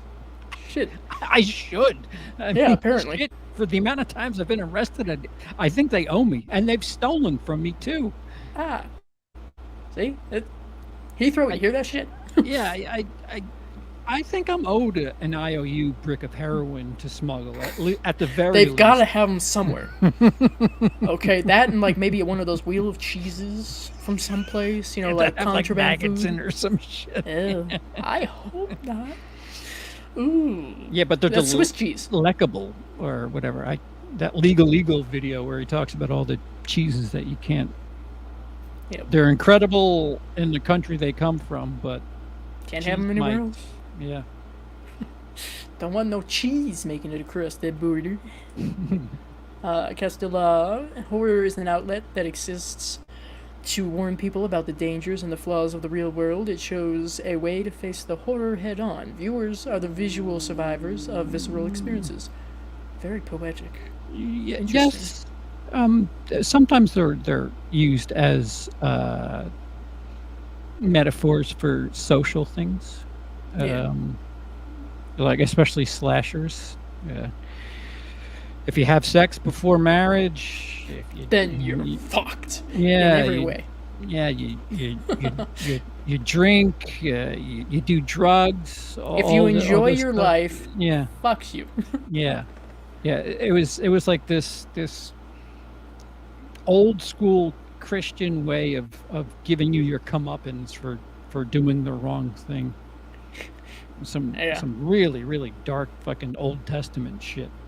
This is some biblical bullshit right here. Oh my god. Yeah, no, it's yes and no, we'll put it that way. I've heard, and I wish I could remember who said this, someone who's very prominent in the horror genre, of course, had said something to the effect of, there's always a surge and a reflection in horror whenever there's some sort of harsh regime in an area. So, yeah, no, it reflects a lot of the real world. So, that's why a lot of people don't want you to see the horror films. Yeah, that's why they're stuck with the Purge movies, too, because they're like... That too. That maybe people are going, you know what, that's not a bad idea. The writers are sitting there on January 6th like, what the fuck do we do now? What the... Nikki, my cats know every feeling I have. My one cat will lick my tears if I was crying. Cats at your feet is them protecting you. Well, thanks for those warm and fuzzies. Yes. They're very good, yet despite what some people may think, cats are very good, just like dogs. Scott, my cats help me better than anything. They provide pure love. True. See, it's that unconditional, like, hey, I'm happy to see you. So, it helps tremendously. Aaron, ready for spooky season. Planning on watching Terrifier 2. I wish you would. I need to watch that one. I've seen the first one. Finally. With my wife. Hey. Emily looks very much like the lead actress, Lauren Rivera. Quite true. So. I'll agree with that. And that's... I don't think that would be taken as a bad thing. I think I told Lauren that when we were together on Cody's channel. I think I did. Wait, I might have voted against it for the sake of not making it weird. Yeah. Yeah. I said a lot of weird things during the commentary because you look like my wife. Anyway, so... Keep going. Castellar, Terrifier 2, Psycho Goreman, and Victor Crowley are among the bloodiest films around. Possibly so. I mean, some of that, like, Korean and J-horror is like, fuck. Yo, J-horror, they don't fucking hell. They're creative. Is the best way I can put it. No, hey, creativity, because what the fuck? I read that. Bret Hart wore pink and black while defeating his opponents. I have no idea who that is, but Scripted, but sure. Yes, I'll take the sentiment. Just fucking take it, during. Heels series reference was a plus. I don't know. I do not know. Not something I'm familiar with. Mikey. I am. You are. You are what? Sorry, I'm catching up. I know it probably made sense a while ago. Is this what it's like? It's so fun being a spectator for being like 20 minutes behind on the chat. Yep. Now it's me over here going, shit! Castilla, Psycho 2 and the rest of the Psycho films cover a terrific mental health franchise. Yeah, I can see that. Yeah, at least to some degree. Oh, right. At least to some degree. I do like them, though, so... Scott, I went to Penhurst Asylum outside of Philly a few years ago, and it was horrifying thinking about what happened to those patients. It's upsetting that it was turned into a tourist attraction. I can see that. Yeah. I have a bit of disdain for certain real life shit that people really get a kick out of on your YouTube, like what is it? True crime is really big, and I kind of. I'll put it this way. If you're being respectful and you're trying to educate and inform and not forget, then great. If you're just there because spooky, what the fuck? Yeah. Sincerely, what the fuck? Yeah. Yeah, I mean, production value, and then you have clicks. Jokes, and it's just like... And pranks. Don't forget about the pranks. Remember the whole, like, at 3 a.m. trend? No. Ridiculous. No, well, to be fair, it's not in my circle of viewing. It probably wasn't in yours. It was, ironically, from creators who knew that their audience was predominantly, like, teens, prepubescent. So a great way to get them to click on videos was, we summoned something at 3 a.m. and obviously fucking fake. But there we are, and there was shit tons of these videos. Yeah. So, you know. I can't tell you, as somebody who knows the behind the scenes elements of production and stuff like that, you know, the teenager that I have to say that these ghost shows aren't real. If you want me to, I can go make one in 15 minutes. I'll film nothing. I'll go find the breaker box. Yeah, and in post, you'll think that there's 15 ghosts in this house. Yeah. Just move your hand in front of the light. What? Yeah. You guys hear that? And all you hear is like... Yeah. Hello. Congratulations. Oh, what I missed? Beating the champs there, Detroit, Kenny's Detroit Lions. I'm sportsing right now. Okay, that's... Sorry. But yes, to the ball and the foot and the... Or the sledge plural. Sledge squared. If we're both with us. Please, not math. Castellar, Until Dawn horror video game deals with mental health. Yeah, actually, in a way, it does. I'll agree with that. Whoops, now we're skipping. Wait, everybody calm down. Aaron, not a fan of the sex before death trope, not a prude, but unrealistic relationships and beauty standards bugs me. No, sex before marriage, not death. Did I say death? I mean, same thing. If you have sex, then death. Same thing.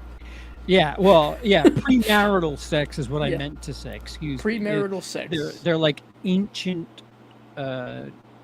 Christian Catholic, the teachings of Castle. Yes. Teachings of Jesus. Scott, watch Terrifier 2 this Halloween season, Dice. I know, I should. It's extremely cathartic and funny how extreme it goes. I've heard of the, what is it, bath salt scene? I've heard of it, so I'm sure it'll be fun. Sledgehammer horror, true crime makes me feel gross. I have to be very specific, and it's not something I seek out a lot. that I Yeah. have to be very specific when it comes to what I'll watch or listen to in regards to that. Cause, Yeah. Dr. Yeah. Todd Grande could eat fucking broken glass for all I'm concerned. Dr. Todd Grande with his Can I see your bullshit. PhD? Fucking Yep. scumbag. When he did that video when Anne Heche was still fighting for her life. Mhm. Garbage. Get those clicks, doctor. Opportunistic? I think so. Someone who I think, once again, given my narrow expertise in such things, who handles that on an infrequent basis pretty respectfully and pretty decently would be Grim Life Collective. Because what they typically do, for those who don't know, somehow, I'm not judging. What they typically do is they will go to horror movie filming locations or like literally match up shots and stuff like that, and that's really fun. But they will also cover like going to the graves of victims and or killers, like real serial killers, and they will go over the history of it and say, this is what happened. These are the victims. We never want to forget that. So I think that's pretty decently respectful. And like I said, they don't sensationalize it like, we went to the grave of. No, it's just, here's the history of what happened with this. Yeah. So Simon Whistler, you'd know him if you saw him because he's on like 1,000 channels. Shaved head, British accent, goatee. He's got glasses. He's on a bunch of like true crime, whatever, and he has like a ton of different series. I give him the benefit of the doubt sometimes because there are times where he just reads a script that somebody wrote for him, and he'll quip in between like sentences and stuff. Okay. But every now and again, it's like, like I said, it depends on your palate with such things. And I mean, if I were doing something, I would always want to make sure that it was respectful and for an educational reason. But if it's something that's been covered over and over and over again, I kind of feel like, I think we all know. Unless something new has been uncovered, I think we all know. Yeah, so, I mean, do we need to sexualize Jeffrey Dahmer like at all anymore? Like, really? Please, for multiple reasons. Please no. Yeah, I know who played him in the Netflix series, but that doesn't mean. Please separate. like, okay, separate, please. Yes, actor, real life, horrific person. Okay. Yeah. He could put me in one of his barrels. No, you know what? You can stop. You can stop right there. Castellar, 12 Monkeys really shows a deranged Brad Pitt. So normal, Brad Pitt? No, I'm joking. I'm joking. Don't come for me. I need to check that one out, I guess, maybe. Is that more thriller or horror? It's based on a 1960 French film, black and white. Oh, fun. One of those, is it? I was taught this in film school and I forgot. They showed us the original and then they showed us 12 Monkeys and I was like, interesting. Interesting how they went from this to this. Interesting. All right. Hi, podcast in the woods. I was just mentioning you, as a matter of fact. And yes, YouTube with their notifications. Yeah. You're here now. That's what counts. Such a horror. Want to know? Great time to be a Lions fan. Yay! I guess. Undefeated. They beat the champs. That's it. End the season now. Troy, you mean Zach Bagans is not a true documentarian? Shocking. Now I've got something to tell you about Ghost Hunters. Good win for the Lions, although I would have to say my Cowboys did pretty well tonight as well. I'm just jacked up that the Dolphins came from behind and won. Hey, we're really deviating. What? Sledgehammer Horror, the Cowboys looked insanely good tonight. So the Giants lost, I'm assuming. Spoiler. Everybody here who's a sports fan. Yeah. What? Dallas was in New Jersey to play the New York Giants. And the last I saw it was 15-0 Dallas. Sounds like it's going well. in New Jersey. And, all my expertise is narrow.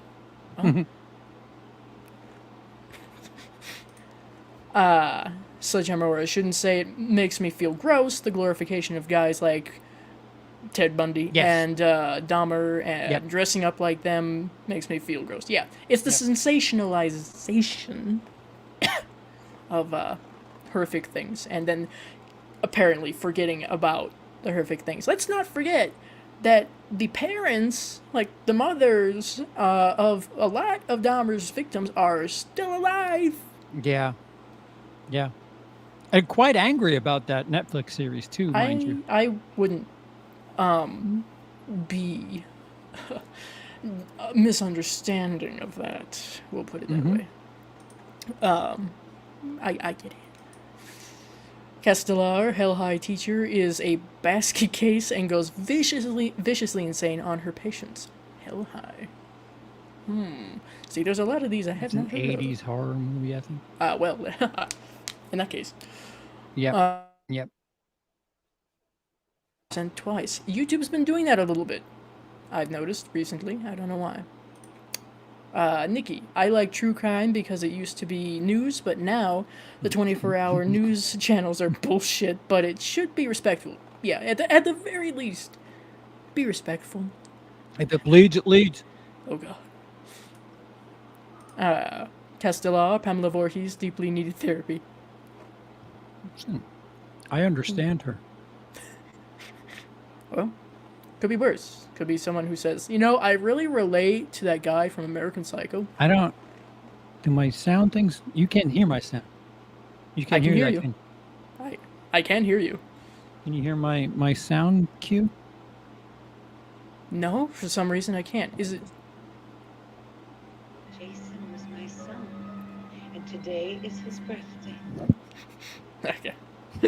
Yes, I'm afraid I don't have the same sound cues over here. I guess that's the number 3. 3? Really? Not 13? I don't have a 13 button. Well, shit. We need to fix that. Mikey, Fight Club certainly showcases mental health. Did you see Fincher has a new one coming out on Netflix this month? I have no idea. Brilliant way to close that movie, too, with the Pixie song. And everybody's ruined it ever since. I'm going to play Where Is My Mind because Fight Club. Oh, I see. D.I.D., derp. Hello, Tiger Man. Alabama? Never been. Oh, we're doing more sportsing, I think. Okay, I see. Yeah, fucking nerds. Scott, with the exception of Zodiac, I can't watch true crime flicks. I'll never watch Henry Portrait of a Serial Killer. Fair. Some people just... I don't think that was... That wasn't a documentary or any... No, but it's based on... It's supposed to at least loosely be based on a real-life serial killer. Yeah. When they take inspiration, you'd be surprised how many horror franchises you wouldn't be able to watch. Like Ed Gein has inspired. Psycho. Yeah, you'd be surprised. I guess when it's more like directly related to real events. Yeah, it's been a while. I haven't really looked very much into Henry. I just remember a lot of different things, and when they say inspired by a true story, it means, oh, this person used a head as a bowl, and that's it. When they say based on true story or based on true events, then some story elements will actually appear. But inspired just means, that's a neat idea. Let's throw that in there somewhere. This will make an interesting story. Buffalo Bill can do something like that. Would you? And Memories of Murder is awesome. Basically Korean Zodiac. Memoirs of a Murderer is better. Oh, all right. That ending, though. Troy, yes it is. All right, good. I don't know what that was in We've reference reached to it. I'm afraid, but here we are. Yes. Hey, We've everybody, caught shut up. No, that was fun. Keep going. You fine. You fine. But we have the other questions. Shocking Do enough. we? Yes, we do. Fuck. No. All right, 2. Yeah, two. Number 2. What No, it's all part of the process. And here I thought Cody's reaction in the chat was going to be fun. Let's see. Who would be your comfort character or characters / character you relate to? Horror or not? in the film? Just in general. Like, any film.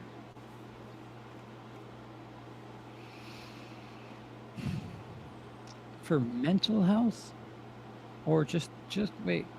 I need you to give me more on that. More guidelines? The first time I've been asked for more guidelines.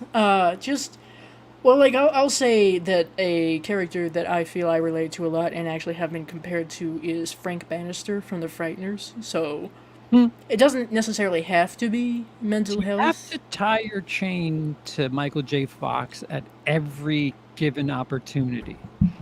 Yes. It was either that or Phantom of the Paradise, all right? Take your pick. Take your pick. But The kind hall of, has 3 doors. That's it. yes. Kind of, we will be there eventually. Any, really. I mean, just a character that you saw in a movie, horror or not, where you're like, wow, I relate to this one. I like this one.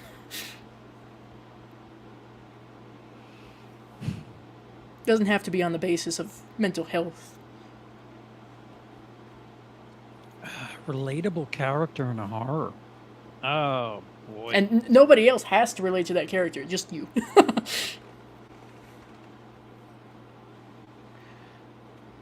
Yeah, that's rough. That's rough without thinking about it. That's really rough without thinking about it. Also, I mean, just character you relate to and or a character that you just get comfort from. Comfort. Yes. I say this like it would be easier to answer. I played the audio clip before. I'm kind of envious. Not that but there's certainly a lot. You know, I have years of therapy I'm going through. I'm sort of jealous. And I'm not, I don't really mean jealous, but the fact that Pamela would go to such lengths for Jason, I don't know. There's something about that. As somebody who's kind of,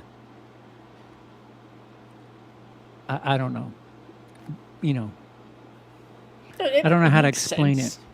Oddly, and I don't know why I hadn't just immediately gone, hey! No, it makes sense. There's a lot of times where I try to do the right thing, and it may not be socially acceptable, and somebody won't be there for me. Pamela is the other, you know, it's a little too much. Pamela is like, fuck it, nobody's like, listening to him. Mom, I'm gonna kill everybody. Mom, it's not that bad. He just didn't say thank you after I opened the door. God. Okay, so like, Pamela would be like the comfort character, perhaps, and Jason may be the character you relate to. Perhaps. Okay.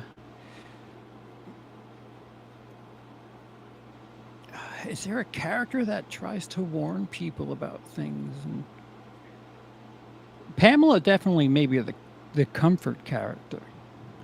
Okay. But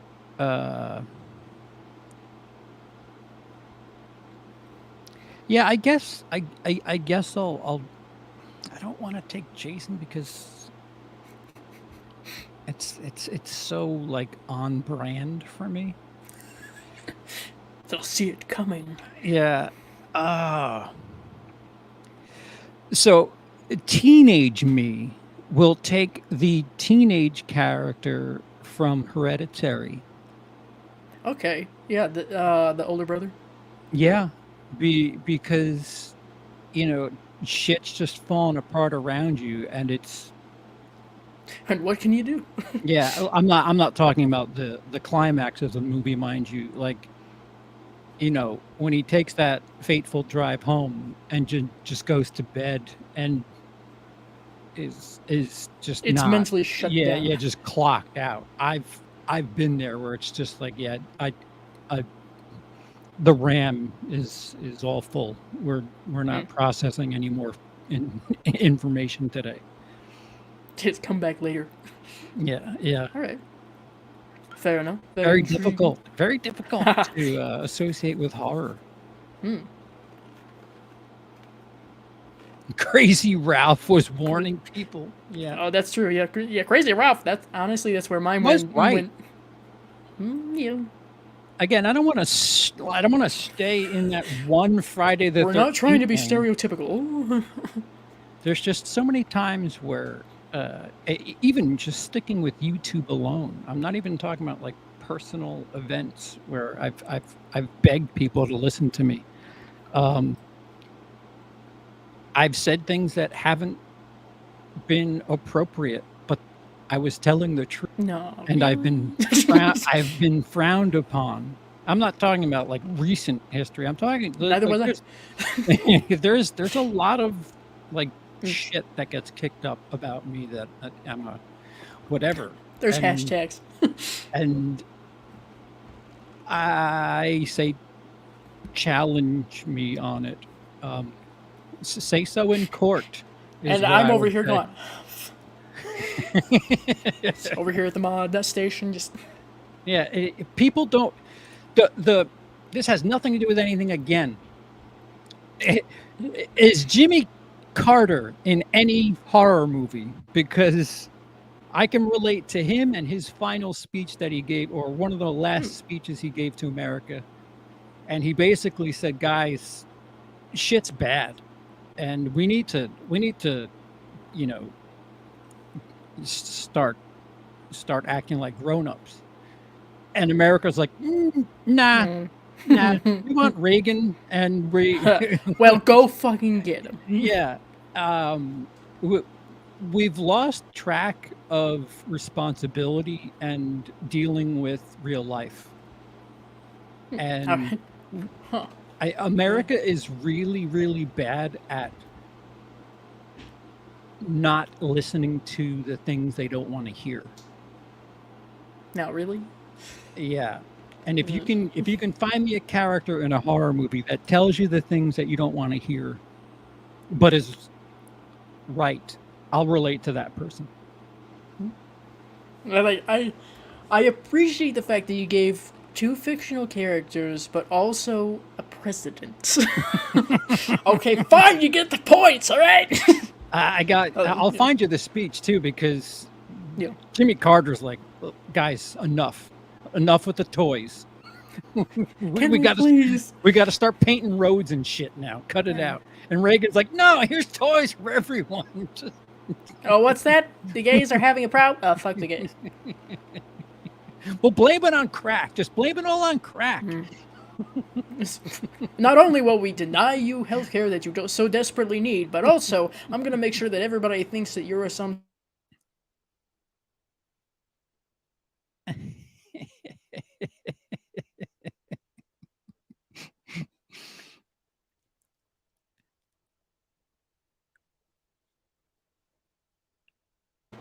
I missed so much of that. I froze for so much. I of think that. I froze as well. Was that double freezing? Who froze? Did we totally brick? I think it was me. Oh, John Tigerman says John Connor. I would say Sarah Connor when she's locked up, which kind of falls right back into Smile. Yeah. Oddly enough. Although Sarah's a little jacked up, and when she's being filmed, you're all dead already, and you're not going to get yourself released that way. Probably not, but then again. But yeah, it's hard. It's hard to convince people you've seen the future. Yeah. I'm not saying that I relate to that. I'm just saying. I have nightly visions, and as Stevie Nicks said, I keep my visions to myself. All right, we'll catch up. I forgot to fucking put this up in the beginning because we already had so many fucking comments, but if you have any questions, any more questions, do feel free to put them, I should say, in the chat. Just Sheriff Brody. Sorry. stay on top Yes. of course. Yes. Sheriff Brody. I'll take that. Oh, yeah, okay. I'll take that. That's not bad. Certainly not the mayor. I'm the opposite of the mayor in Jaws. And on the bright side, darling, you have a fabulous fashion sense, so that's already a point in your favor, so, let's see. Some neat, do you guys remember Oculus, the horror movie by Mike Flanagan? Yes, I saw that a long time ago, and I need to revisit it, but I do remember it. Cursed Mirror, Oh. Yes. Right. Troy, have you seen Beyond Reanimator yet? Not yet. We are That's going the to... last one, right? The third one? It's the last one, yeah. It's the last one. It's the one I haven't seen, and he hasn't seen. Oh, so. boy. I will certainly let you know my thoughts, of course. The second one was just like a drive. Yeah.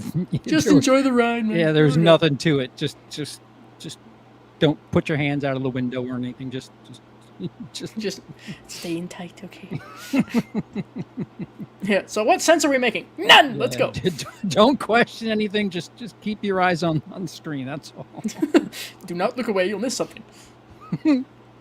Some need. I'm Trent from Friday the 13th. You gotta be careful with claims like that. You gotta be careful. Some people might go, yeah, I can see it. Now I know you're just fucking with me. Tiger Man, good old Bud from Halloween 2. You know what's funny? I just watched that for a different project, and I mean, he's certainly not the worst. So, alright. The girl from Nightmare 4. Which one? Which one? Yeah, which girl? There's a couple. Be specific. IMDb is your friend. They did pass the Bechdel test in that movie, so Hey, I think, yeah. They talked about other things than men in that movie. thank God. Podcast in the Woods. I'm going to be afraid if one of these days someone says, you know what I relate to, Patrick Bateman. Yeah, as soon as someone says that, who is on this show, ouch! But I do have that Fucking 830 res at Dorsia, so Yes, you got some VHS tapes to return, right? that sea urchin ceviche. Great. Yeah. Alright. Podcast in the Woods again. Beat me to it. I was going to say Crazy Ralph warning people for 2 movies. It's true.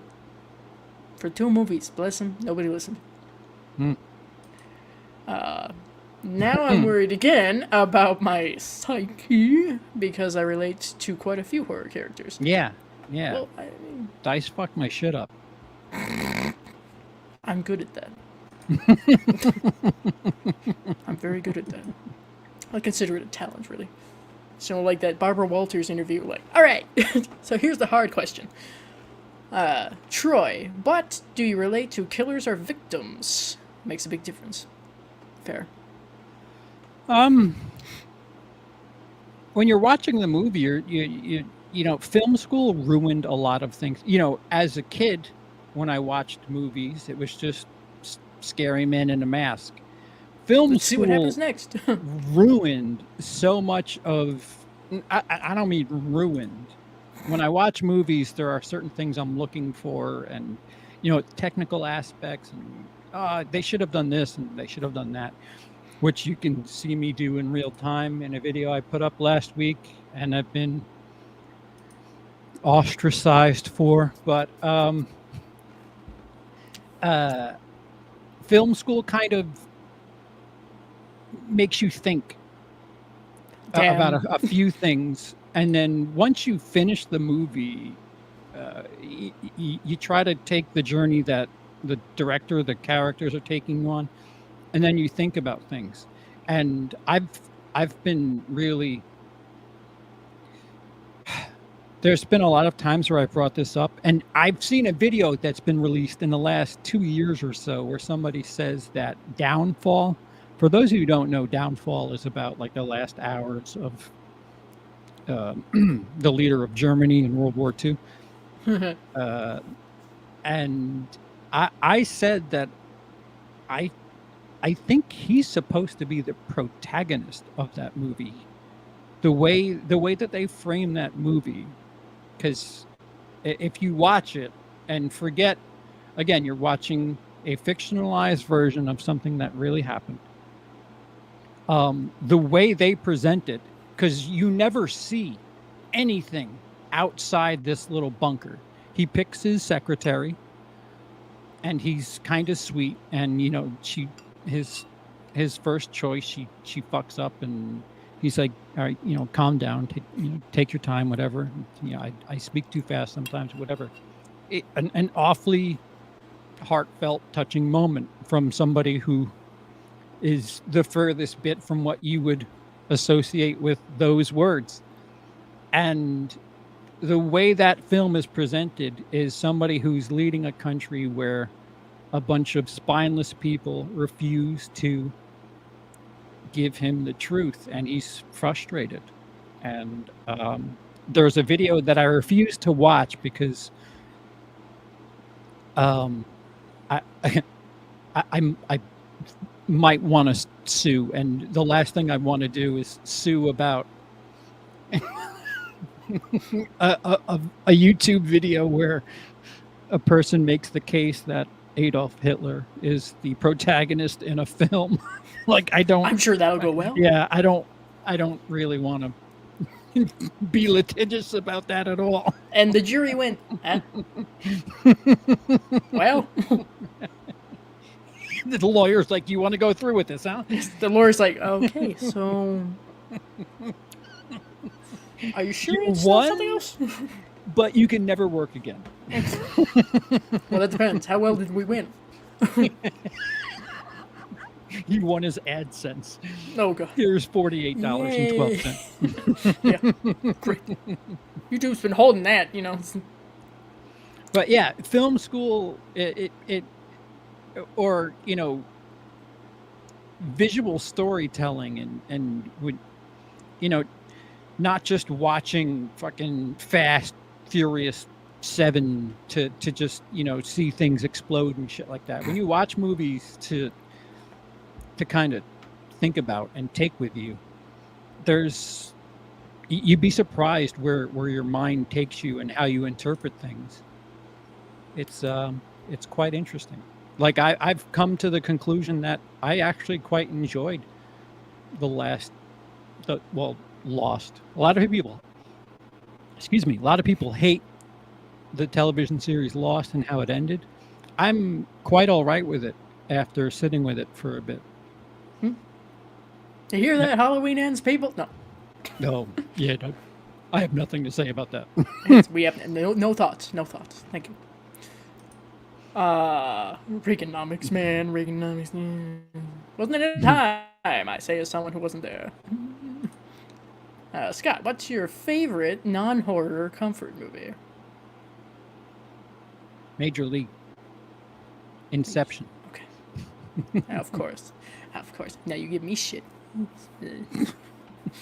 Inception. Of course. Okay, yeah, I figured it was me. Yeah, Google's coming in. Oh, so I was standing there just like, duh. Oh, Yeah. wait. Just keep going, man. Just keep going. Okay. Yeah, maybe that helps. Yeah, that's when I know to stop, because if I can't hear the hum, I'm like, Fair. all right. Yeah. Yeah, see, it's for your benefit. broke. You're welcome. Yeah. Now, well, let's see. We'll go through these and just 2 more questions. Tiger Man, favorite movie opening, Scream 1996, Friday remake, and Rob Zombie Halloween 2. I'm only going to acknowledge the first 2.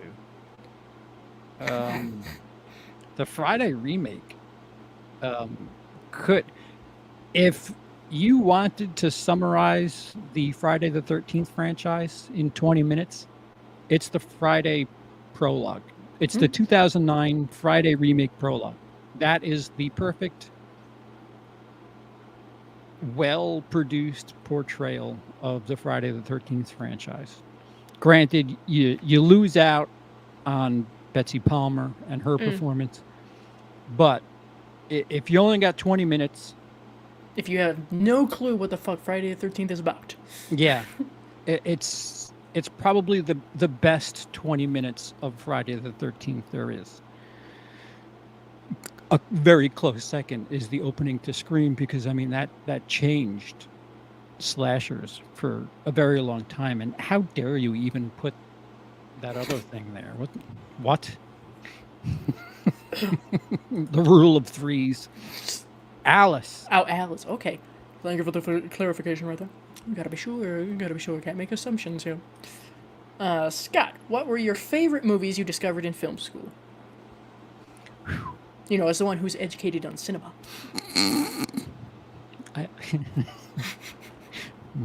Behave. I gotta All right. behave.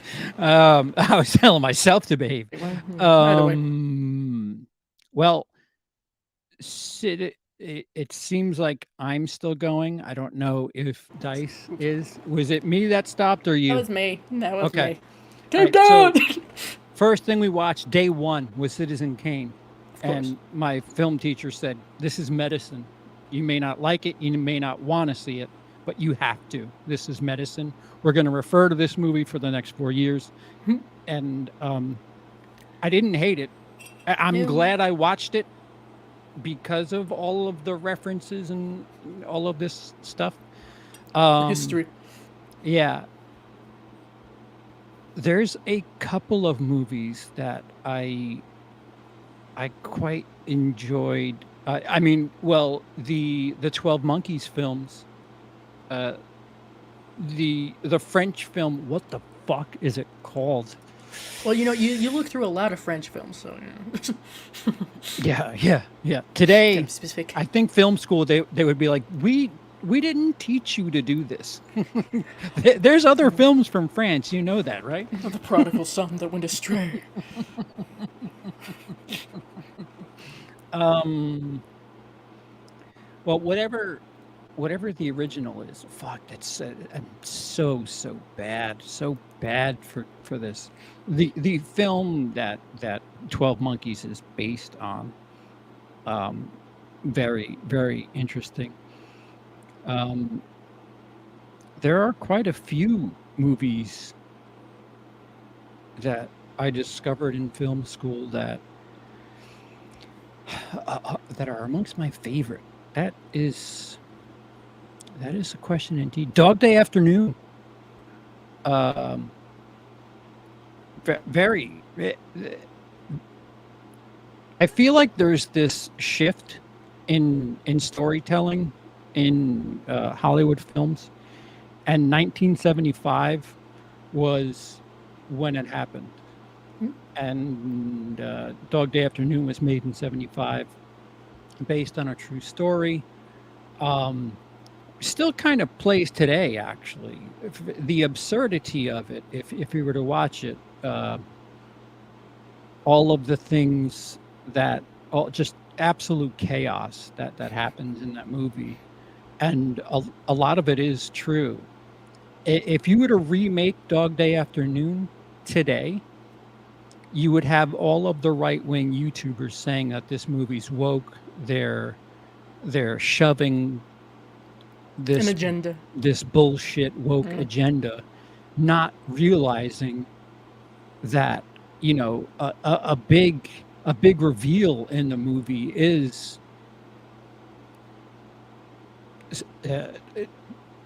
some prolific characters in that film are members of the LGBTQ community. And somebody says, my wife, and when you find out who the wife is, you're like, oh, what? I mean, you have to rewind 50 years to 1975 and just imagine what that audience was like. What the fuck? That's Al Pacino's wife. And today it wouldn't be that big a gasp moment. Yeah. Well, in certain parts of the country, certain parts of like, but That was one of the movies that I was like, this moves very quickly and it's quite exciting. That Network was another one. Yeah, those are a few that they're up there for me. So thank you for the question. We watched so many different. Sometimes we were just shown scenes. Kramer versus Kramer. They showed us. Have you seen Kramer versus Kramer? Nice. No. I'm They afraid not. showed like for character building and relationship building. They showed us 2 scenes. Dustin Hoffman and his kid. The day that Meryl Streep's character walks out and he's trying to prepare breakfast and everything's just a fucking mess. And without any context, I'd never seen the movie.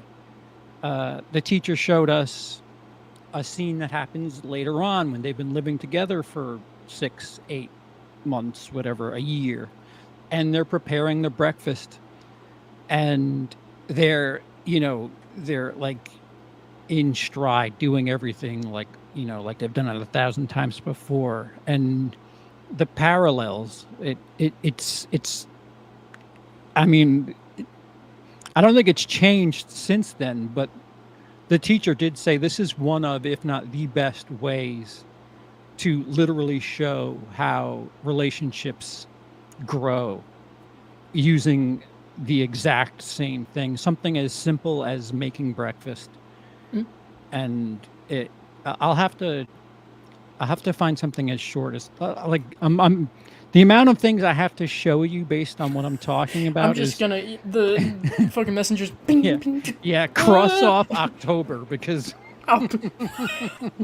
Too late. November, excuse me. Yeah, there you go. Yeah. Don't give me that heart attack like that. God damn. I've got your whole October plan. Wait. Please.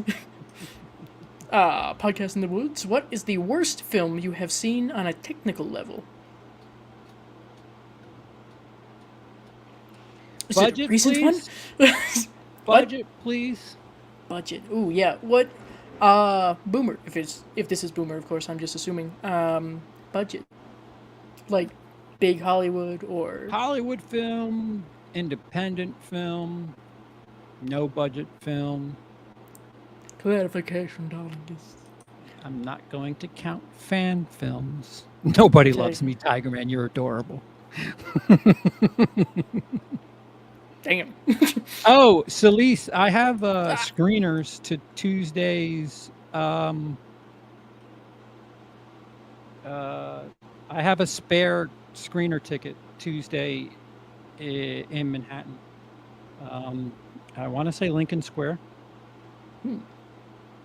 Murder in Venice, is that what it is? Gotta be, yeah. I've been seeing The dude with the mustache. commercials. Oh, that narrows it down. The fucking Murder mystery, I yeah. presume. Oh, okay. If I weren't on the spot, I'd be able to IMDb that shit. or just look at my emails and whatever. But I have access to a screening on Tuesday in New York City. Just throwing that out there. If you're still here, thank you for stopping by, of course. And Yes, of course. sucking kiss. And cheers. All right. Nikki. Neither are horror, but I totally get Heath Ledger's and Joaquin Phoenix's Jokers. You'd be surprised at how many times I've heard that, especially Joaquin Phoenix. So, fair enough. Troy, at podcast, on the opposite side of the spectrum, Cobweb was great on a technical level. Not my type of story, but I was definitely on board by the end. I've heard good things about it. I still need to see it, so... And then report back immediately to Ken. Well, first, let's go back to your original question, because Boomer says at least $5 million budget. Technically speaking. I'm cheating. Letterbox, open! Yep. Lists 5 million. All right, so that gives me a little room.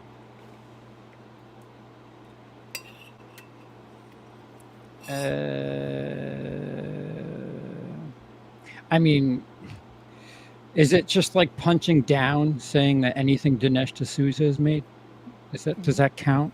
Because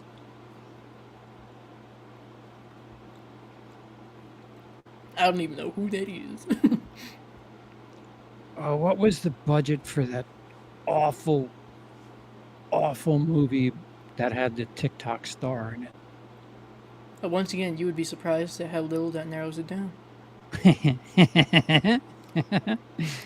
Fair enough. Clearly, I don't fucking know. Who is that bastard?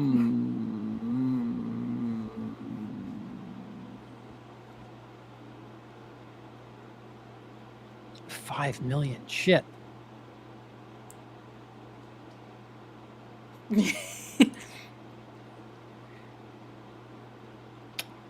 Shockingly enough, I don't think it's dash cam, but I agree. A dash cam, is it 5 million? It may not be enough. I don't know. It may not be enough. We need to be securely on the other end of 5 million. For the sake of speeding this along and staying on horror, I will say Black Christmas 2019. Okay, I don't think anybody's really going to argue too much with that. Because, I mean, wrong? if I say the same thing about Unplanned, any movie that's just message first, there's no technicality in it. It's just, we want to do propaganda without showing you anything. Oh, God. And that's what Black Christmas is. And for as much as people think only the right wing can do propaganda, you're wrong. You're wrong. Black Christmas is really, really bad. It's very message heavy. Men are bad. We know. Do it better. Do it better. Yeah. And I think that's a fair answer. A solid one, I would think. And what was the other one? What? Least favorite film genre? Romance. No. Yeah, Hallmark. I mean, I kind of said it before. Hallmark. I mean, it's a subgenre at this point. Hallmark romance Christmas movies. Just like fucking get out of here.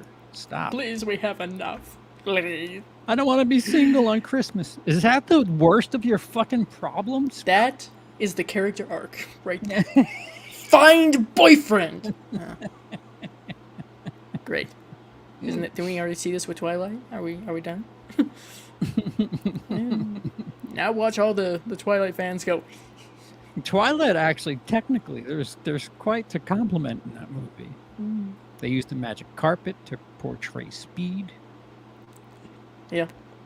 I mean, it might still look a little bit ridiculous, but I mean, yeah, it's ridiculous, but it's proficiently made. yes. So yeah, I just I have to throw shit at Twilight. All right, I grew up in that era, I should say, in the age range that they were going for, so I have to. Yeah. Yeah. So are you Team Edward or Team Jacob? I'm Team. Get me the fuck out of here. I'm Team old vampire movies. I'm Team Bela Lugosi. Thank you. Yeah. All right. Yeah. Thank you for the $5 million threshold, because I mean, I could have put ice cream truck in there. There's a lot I could have threw under the fucking bus. What movie that you can think of handles mental health issues the worst? Ooh. The worst. I think I blocked them from my memory. Smiley?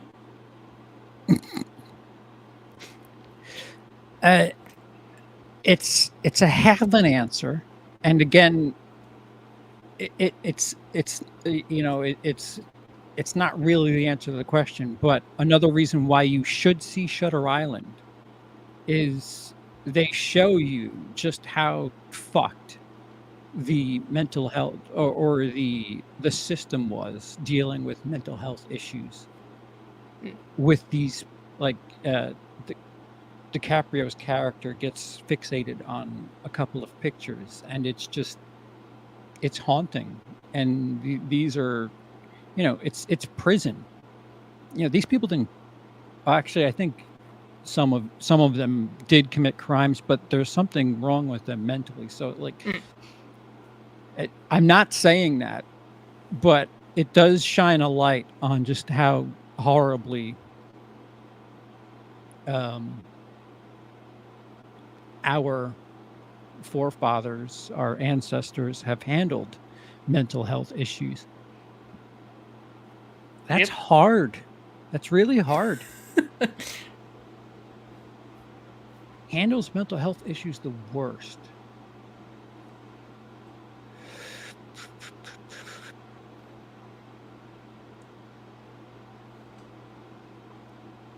Girl Interrupted was pretty fucked up, but that's not the worst.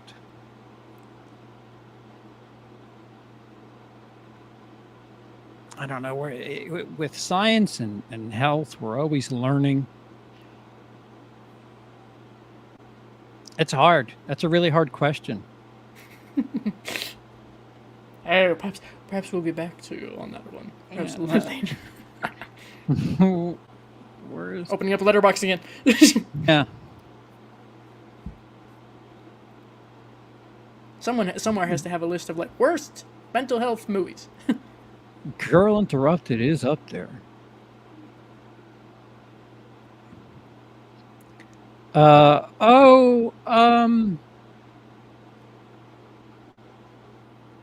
There are movies that portray DID in a bit of a... That's true. People had a big fit over Split. I know that. That's listed here. A bit of a cartoonish fashion.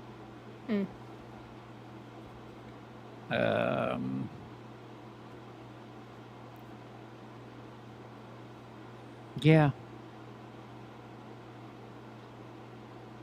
Yeah, I'll lightly lean on Girl Interrupted. But if you challenge me, I'm going to step away from it. Simple Jack. Dude. Good lord. Well, fair enough. Hallmark Christmas Romance. Yeah, you go ahead, Google that. There's at least 50. Prepare yourself for one hell of a rabbit hole. Lots of Christmas lights. Ugh. Yeah. All right, let me see. Podcast in the Woods once again. What is your favorite character from a non-horror film?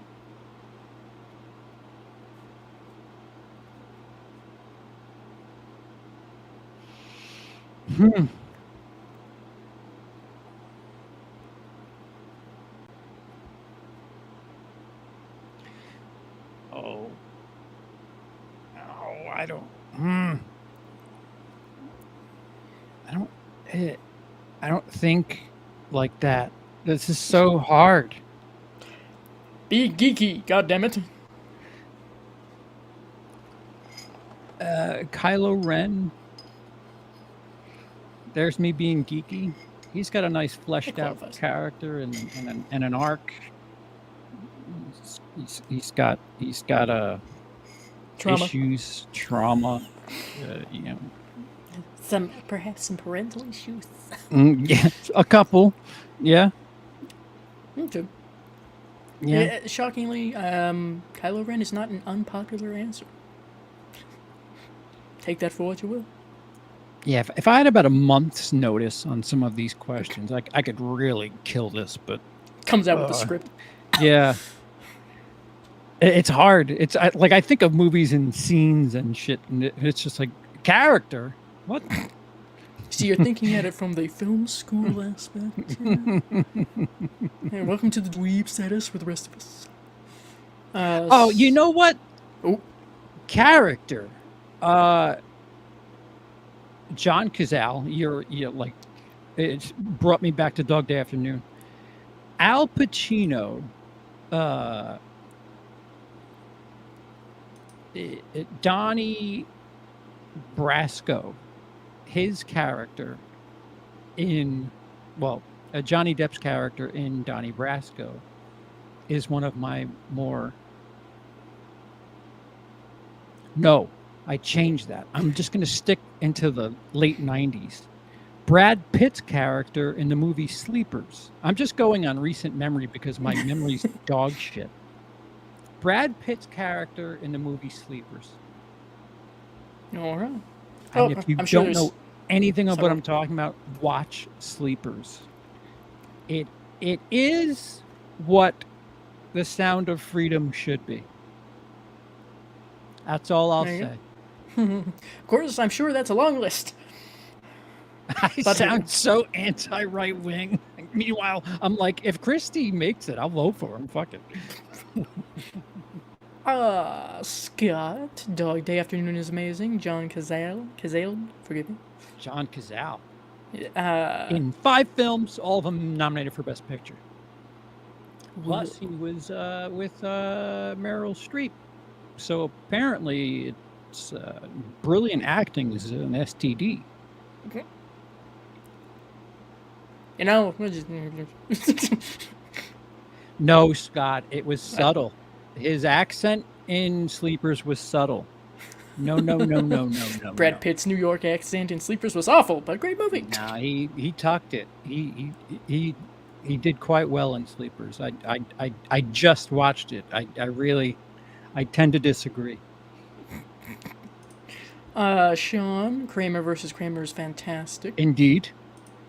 Scott, yes, that's punching down. That might also. Nikki, Dice, I don't think it helps when the soup is cold. How'd you know? How'd you know? There's only a little bit left. I self-medicate with tea. At least the tea is hot. It's alright. Yes, I can't imagine why we're over here going. Scott, speaking of propaganda, I recently watched your commentary on Nefarious after watching it. I'm Who? so sorry. Gotta be you, right? Because I We did both a full covered review. it. Oh. Yours was a commentary though, so Did I? No, I didn't do a commentary. no. Okay, well it was. Did we do a statement. commentary? I did No. like a 3-hour. This is why this movie is propaganda. Well, that's close enough to a commentary. If you wish to clarify, Scott, of course, do please. I keep meaning to break it down, but I'm like, it's not worth it. It's just Why not go worth it. back? Why trim it down? Fuck it. Podcast in the Woods Dashcam had an estimated budget of 100,000, and that was too much to spend on that. I'll agree The with that. plane ticket was too much to spend on that. How dare we ship off exports like that? And did she get detained at the airport? No. Because she was acting. Maybe that's what you should do. You're in a movie right now. You're an actor. You need. Yeah, I just need a camera behind me. Yes. Just hold up your phone. I'm filming.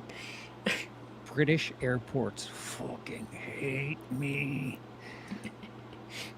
Aaron. Hello, Aaron. Good Hello. evening. No, it's fine. You can rewatch. Absolutely. Podcast in the Woods. I know a lot of people have issues with the Palma movies. That's what inspired that question. Okay. Now, I've heard a few things here and there. People have some gripes as far as like mental health stuff. Oh, are you talking about Dress to Kill? Is that where you're? Could be. Is that where you started with that? It could be. That's usually the big one. And I'll say this: Brian De Palma could have been a fucking hero when somebody was on their deathbed. Can you hear me? Did you hear me? Did I cut out? You cut out briefly, but you were saying when someone was on their deathbed. Somebody was on their deathbed, dying of cancer. Dressed to Kill, one of their most favorite movies. Brian De Palma, not exactly at the tip of everybody's tongues right now. This was a couple of years back. I did everything I could to get a message, a phone call, a pre-recorded message, and he balked. We have lost that person who was fighting cancer and was a big fan of Brian De Palma, who didn't take but 15 seconds to acknowledge somebody who said their films helped them, or his film helped them get through the worst part of their life. And as far as I'm concerned, kind of shitty for a human. Unfortunately, not all creators are good. Yeah, you could have had your I don't know, secretary type something up and sign it. Like, or I don't know, do you have a stamp where it looks like you signed it? Just the amount of fuck you effort that was put in, I was extremely turned off. So that experience with me, I was like, yeah, I won't be really. Oh, De Palma passed? That's a shame. Yeah. Sorry. I just got really personal about that. Don't worry about it. It's not like I've heard fabulous things about De Palma, so you know, right? Tiger Man, what about High Tension? For like poor representation of mental health? I haven't seen that forever. I need to see it. Oh.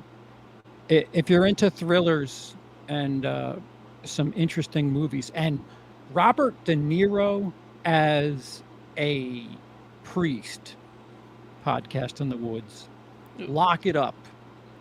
That movie, gem of the late 90s.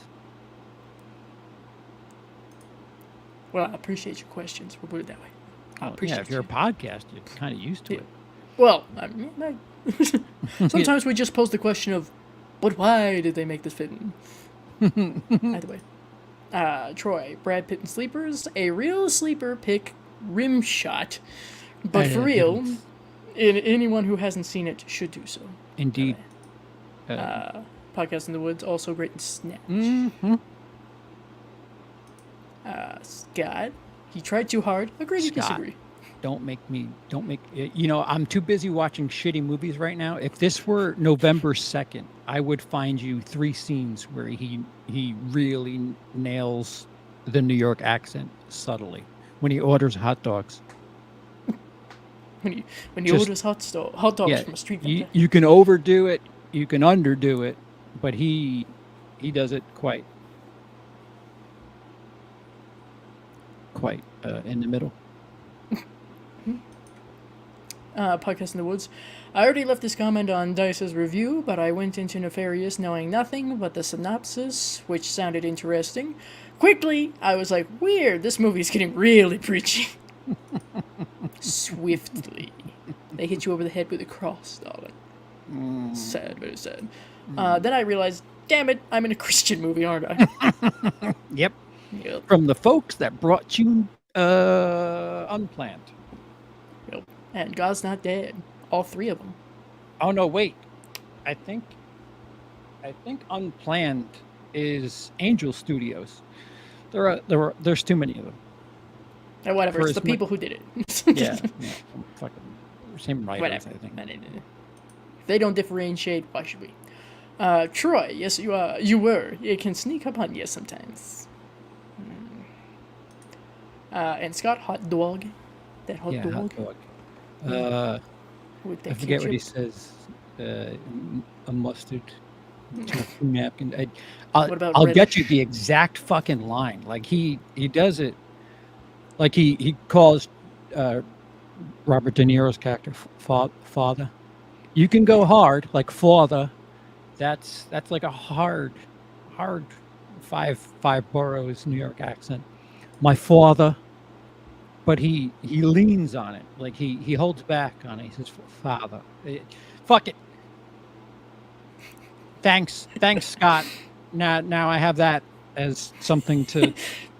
He will try to go to sleep tonight and go, I have to find it. I'm gonna edit a 15-second clip of Brad Pitt just nailing New York, just nailing New York accents in Sleepers. I wanted to do a video on Sleepers anyway.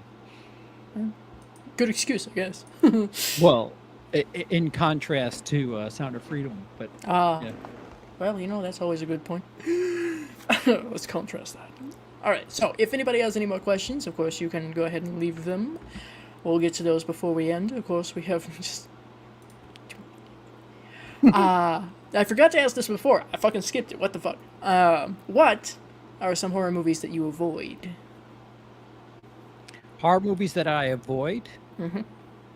Like, they might be just something where you're like, yeah, that's something I really want to see.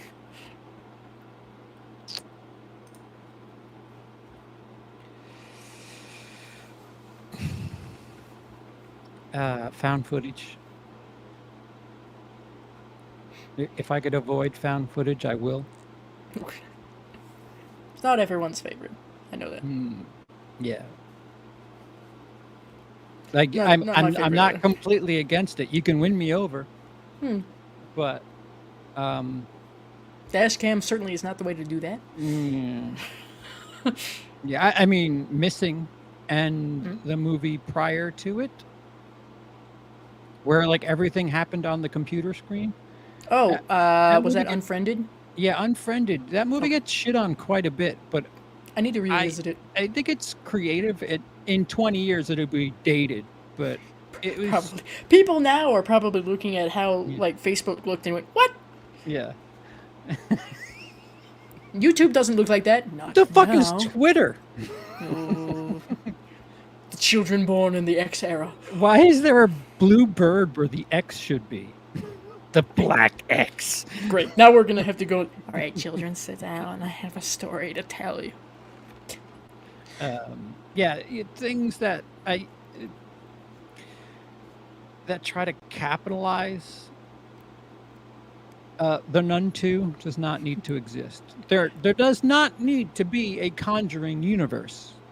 I'm sorry, horror fans, but this is not the Marvel Cinematic Universe. You're not. No.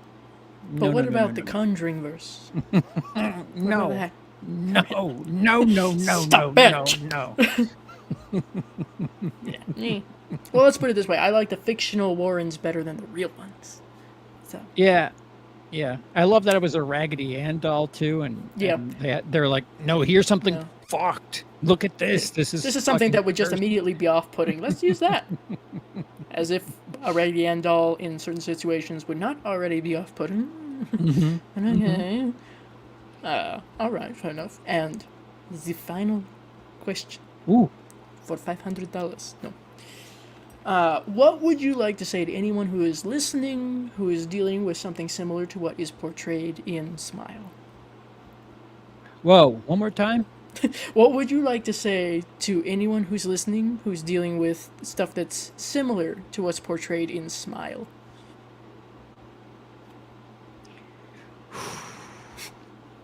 With the real light, easy questions. As difficult as it is to say something like this. I mean, you're talking to somebody, again, who's got enough chemicals in their system to, I don't know, if you light a match near me, I'll catch on fire. Good thing you don't smoke. Yeah. Do whatever you can to try to stay calm, whether that be through medication or other means, whatever. And try to see things from whoever you're trying to speak to's perspective and say, listen, I know this seems crazy, but I need help. The words, I need help, those 3 words need to stop being stigmatized. They really do. Because the one thing that we do in America, and it's just so empty, and it's what infuriates me. It's gotta care for the kids. That's something, as somebody who's grown up and asked for help as a child, literally asked for help as a child and been ignored. And don't get me started on our habit here in this country with firearms. And anything I can do, just let me know. Anytime, just let me know. Yeah, you're full of shit. You don't. Those are words you don't mean.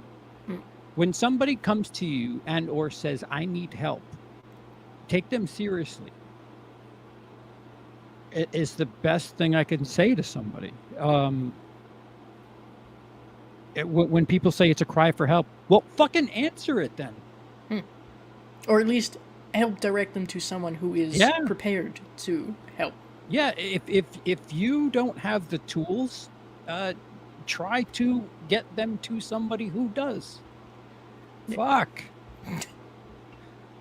Asking for help is not a sign of weakness. Actually, I see it as quite the opposite. It's not. It takes a lot to say I need help. Yeah. And I'm not talking about like I dropped this thing. I need help. Can you grab that? I mean, like, emotional. I am on the floor. Help. And I mean this in multiple ways. Yeah. Yeah. So, I'm trying to hang this thing up. I need help. Can you I need someone who's hold taller. the nail? Oh my god. Sure. I need someone who's tall. That too. Well, I say that with a mother who's like 4'11", so you hear that a lot. Anyway. I need help. Hold this in place. Yeah. I need someone tall, and I'm like, yeah, there goes my brother. Apparently 5'4" doesn't count. Anyway, completely aside from what was just mentioned, but yes, that. Okay, cool. Last few statements and questions, of course. In the meantime, do you have anything that you would like to plug? I don't know. I'm Scott is really, really amping me up where I'm gonna I'm gonna have to get a series of Brad Pitt doing New York accents really well. Just a compilation of Brad Pitt with a New York accent to Scott. Father. Let's see. Podcast in the Woods. If you've never seen the Christian ripoff of Saw called The Reconciler, it is hilarious. Free on Tubi. Oh no. No, I have too much time watching the actual Saw movies. I'm being punished. It wasn't by me. And then there's another one coming out that's not even out yet. I can't even finish if I wanted to. Marathoning the Saw movies going... What is daylight? I've got to wait till X. Saw X. Sorry. Enough with the X, please. Everybody. Yeah. What the fuck? Scott, next thing you're going to tell me is Nicholson had a great Boston accent in Depated? He's doing Depated. You got to put an H after that A. Oh, right. I don't think Scott's from the Northeast. It wasn't noteworthy. Boston, if you want Boston, you go to the Ben Affleck. You go to New Jersey. The Matt Damon's. Yeah. Tiger Man saw to with the girl in the needle scene. Oh yes, one of, I'm sure, many people's favorites. I've heard about that one a lot. Everybody learned that they had a needle phobia at that moment. Could barely watch that. Yeah. Born on Long Island, really? Long Island? You sure? Oh no, not the bashing of the accents. Scott, I enjoyed Unfriended. Very cool experience. I wasn't expecting going in. I need to revisit Unfriended, but I like to host, which is kind of in that same little category, perhaps. The best, like, as far as expectations is concerned, is when you're expecting shit and you leave and you're like, that was pretty good. Yeah. That was pretty good. I try to keep my expectations as low as possible. That could be better than when you're expecting something to be good and it's great. Like, I expect this to be an 8 and it's a 9. Or, what's better is if you're going in there like, oh, this is going to be like a 3 or 4. And you walk out and you're like, that was a 7. A 4-point jump. That's probably as good as it's going to get from you this year. Yeah. See? keep You got to mind the gap, expectations you low. see. Yeah. Expectations are everything. Minimize, darling. Minimize. Lower. Podcast in the Woods. I'm so glad you said you can win me over because there are some really good films in that subgenre. Of course. Yeah. Of course. There's always an exception, at least one. Going back to my film education, I was taught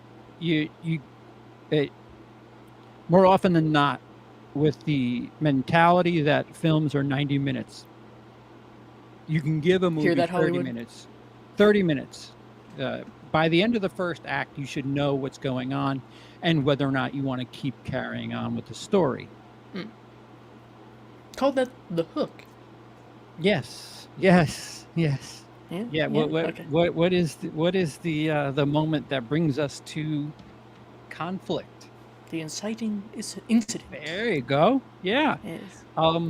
So I may not, rush to the theater to see things, but I mean, there's been times I where, can't. yeah, there's been times where Emily's been like, I'm watching this, and whatever. I don't leave, and the same can be said in reverse. Like, what was that death metal movie that was about real shit? That Norwegian death metal. Yes. Okay. I watched it because I was just intrigued. All I knew was that picture of the dude when he was sentenced, the teenager, the blonde hair, blue eyed. Okay, never mind. No, not the album cover. Continue. Okay. The dude, like when he was sentenced, he looked to the camera with his long, straight, dirty blonde hair and blue eyes, and just like smirked, like, I killed people and I don't care. I'm going to jail. It was like a really creepy image. And I didn't know anything else about that story. And that movie was just fascinating. And Emily came in maybe 5-10 minutes late, sat down, watched the album cover scene, and was like, "What are you watching?" And then just let me explain. Yeah, firmly sat down and did not move for the remainder of the film. So, Okay. I mean, it happens. You'd be surprised. Troy, the Warrens were full of shit no universe needed. Exactly. Podcast in the Woods. If you wrote or directed a film, whatever your forte, in what horror subgenre would it be?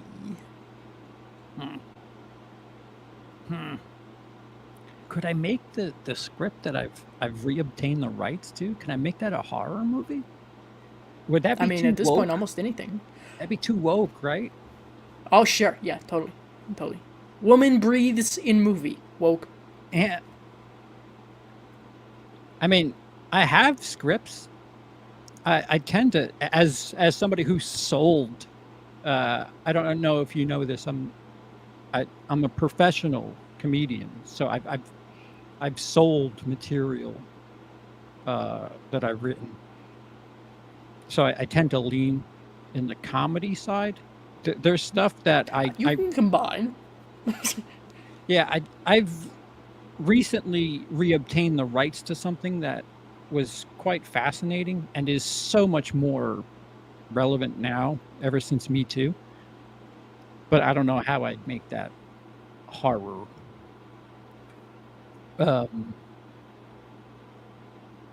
I said it earlier. Something domestic, kind of along the lines of Hereditary and or Babadook. So, like, A horror psychological? movie. No. A horror movie Oh, I that know, that well, I guess the twist would be that the creature, the entity, the thing that you're afraid of is somebody somebody you're related to. Okay. The threat is coming from inside the house, as it were. Quite literally, yes. If there's a I- name for that subgenre. I don't did know. I did a short. I wish back in the age of tapes, I did a short where, and I guess this is a condensed version of what this would be. Child going to sleep, looks through the only light that he sees is through the slit at the bottom of his door, and shadows moving back and forth and a bunch of banging, and he hears laughing, blah blah blah blah blah. It takes place over the course of a couple of days, and then he while sleeping hears a bunch of rumbling around and shattering noises and what sounds like his parent going through some serious trouble and screaming, and it turns out that they're doing it to themselves, and that's kind of the twist of it. Was a short. It was I don't even know if it was 3 minutes, but the climax was the fact that the person that did that to their mother was their mother.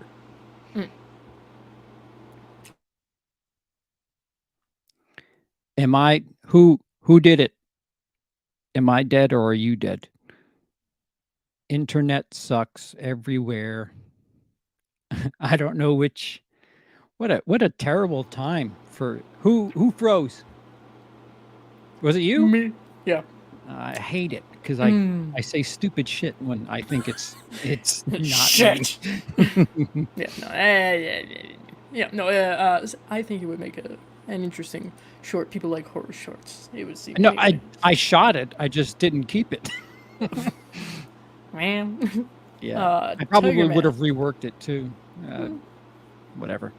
Always improvements to be made, I suppose. Yeah. Tiger Man, which horror villain do you think could give you the scariest nightmare imaginable?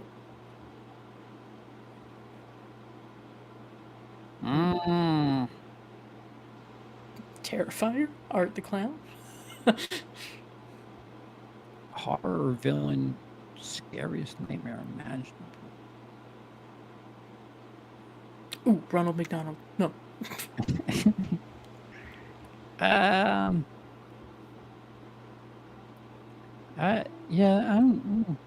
don't know. I've had some nightmares that involve Bruce, Jaws, or some variation of, but so. You sleep in pools quite often, do you? No, I try to avoid it. As a matter of fact, many times I've had to turn down. You want to sleep in a pool? Oh. Yeah, I don't know. Tiger Man, Leprechaun, maybe Candyman, Freddy, Pinhead. Freddy's fucked up. That the way he talks. That'll freak me out. Candyman. You said Freddy. What did I say? I said Freddy, and then yeah. Same idea. You just my brain was like, start talking about Candyman, but my mouth said, hey, the word Freddy's there. Read that. Yeah. Oh, we already saw that. Excuse me.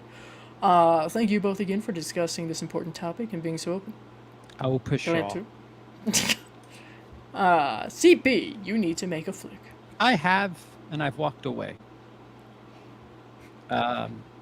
If you want to give me a couple dozen $1,000, we'll be starting a crowdfunder soon. Yeah. So, keep an eye out. Podcast in the Woods. Okay, thank you for your thoughtful answers. This is the first time I'm being exposed to you. Careful now. Also, check out what you do, my dude. Please keep in mind, I'm a character. What you look at 75% of the time on my channel is an exaggerated version of myself. Very exaggerated. Even if I'm not screaming and jumping all over the place, I don't really think a lot of those things. Yeah. Dice, as always, this has been wonderful. Kudos, my friend. Thank you for tuning in and providing questions, of course. Thank you to everyone in the chat. Yes, and actually, interesting little wrap-up. I think if unless you've got anything else you would like to add. No. Okay. Thanks for the suspense. Oh my god. I was trying. You're lucky I didn't write down what you needed to watch because there would be a lot. No, I'm sure. Once again, looking at my to-watch list, going. I'll get back to you when I'm about 102. And Scott's lucky that I have homework until October 31st because I'd be doing a Brad Pitt.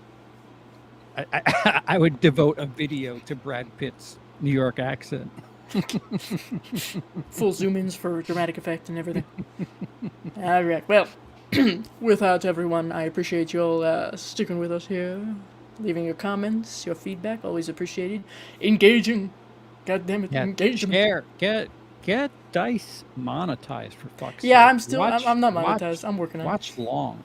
Watch Yes. long. Just leave it on in the background. Get those hours up.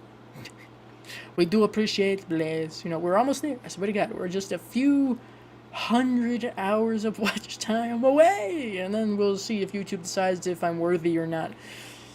So that'll be fun. But once again, appreciation to everybody. Appreciation. I see you all here. Those who were only able to stop in. Bless.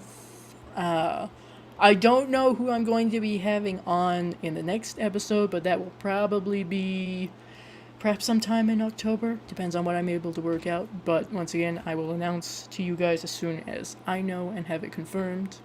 So look forward to that. Things that you can look forward to as far as just your regular content coming up, we're gonna have to see. Perhaps another review of a Howling sequel that I have written and filmed already.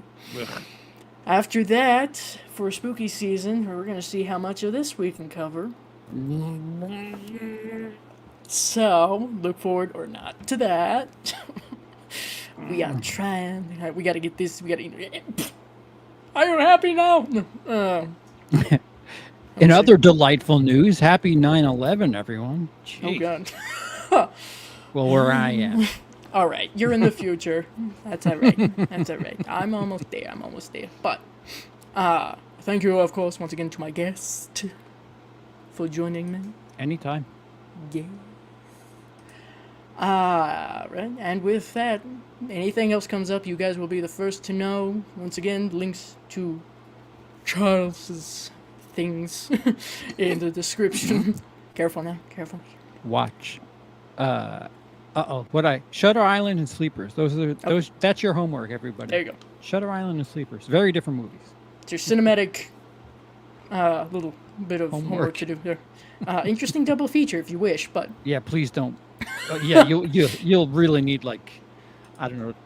You'll need a Hallmark date Christmas movie. best right to watch a after those Benji things. movie after that. Anybody remember that? Yeah, okay.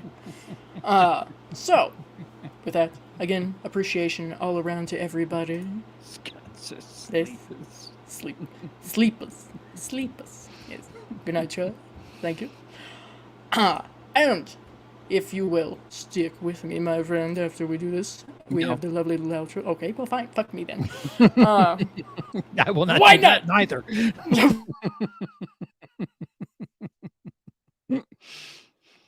Frozen? If sorry. Frozen Did I freeze? time. I froze. Who? God Me? damn it! Anyway, maybe both. Who knows? But swiftly, remember, everyone. If you feel something oozing out of your headphones, don't worry. It's just your brain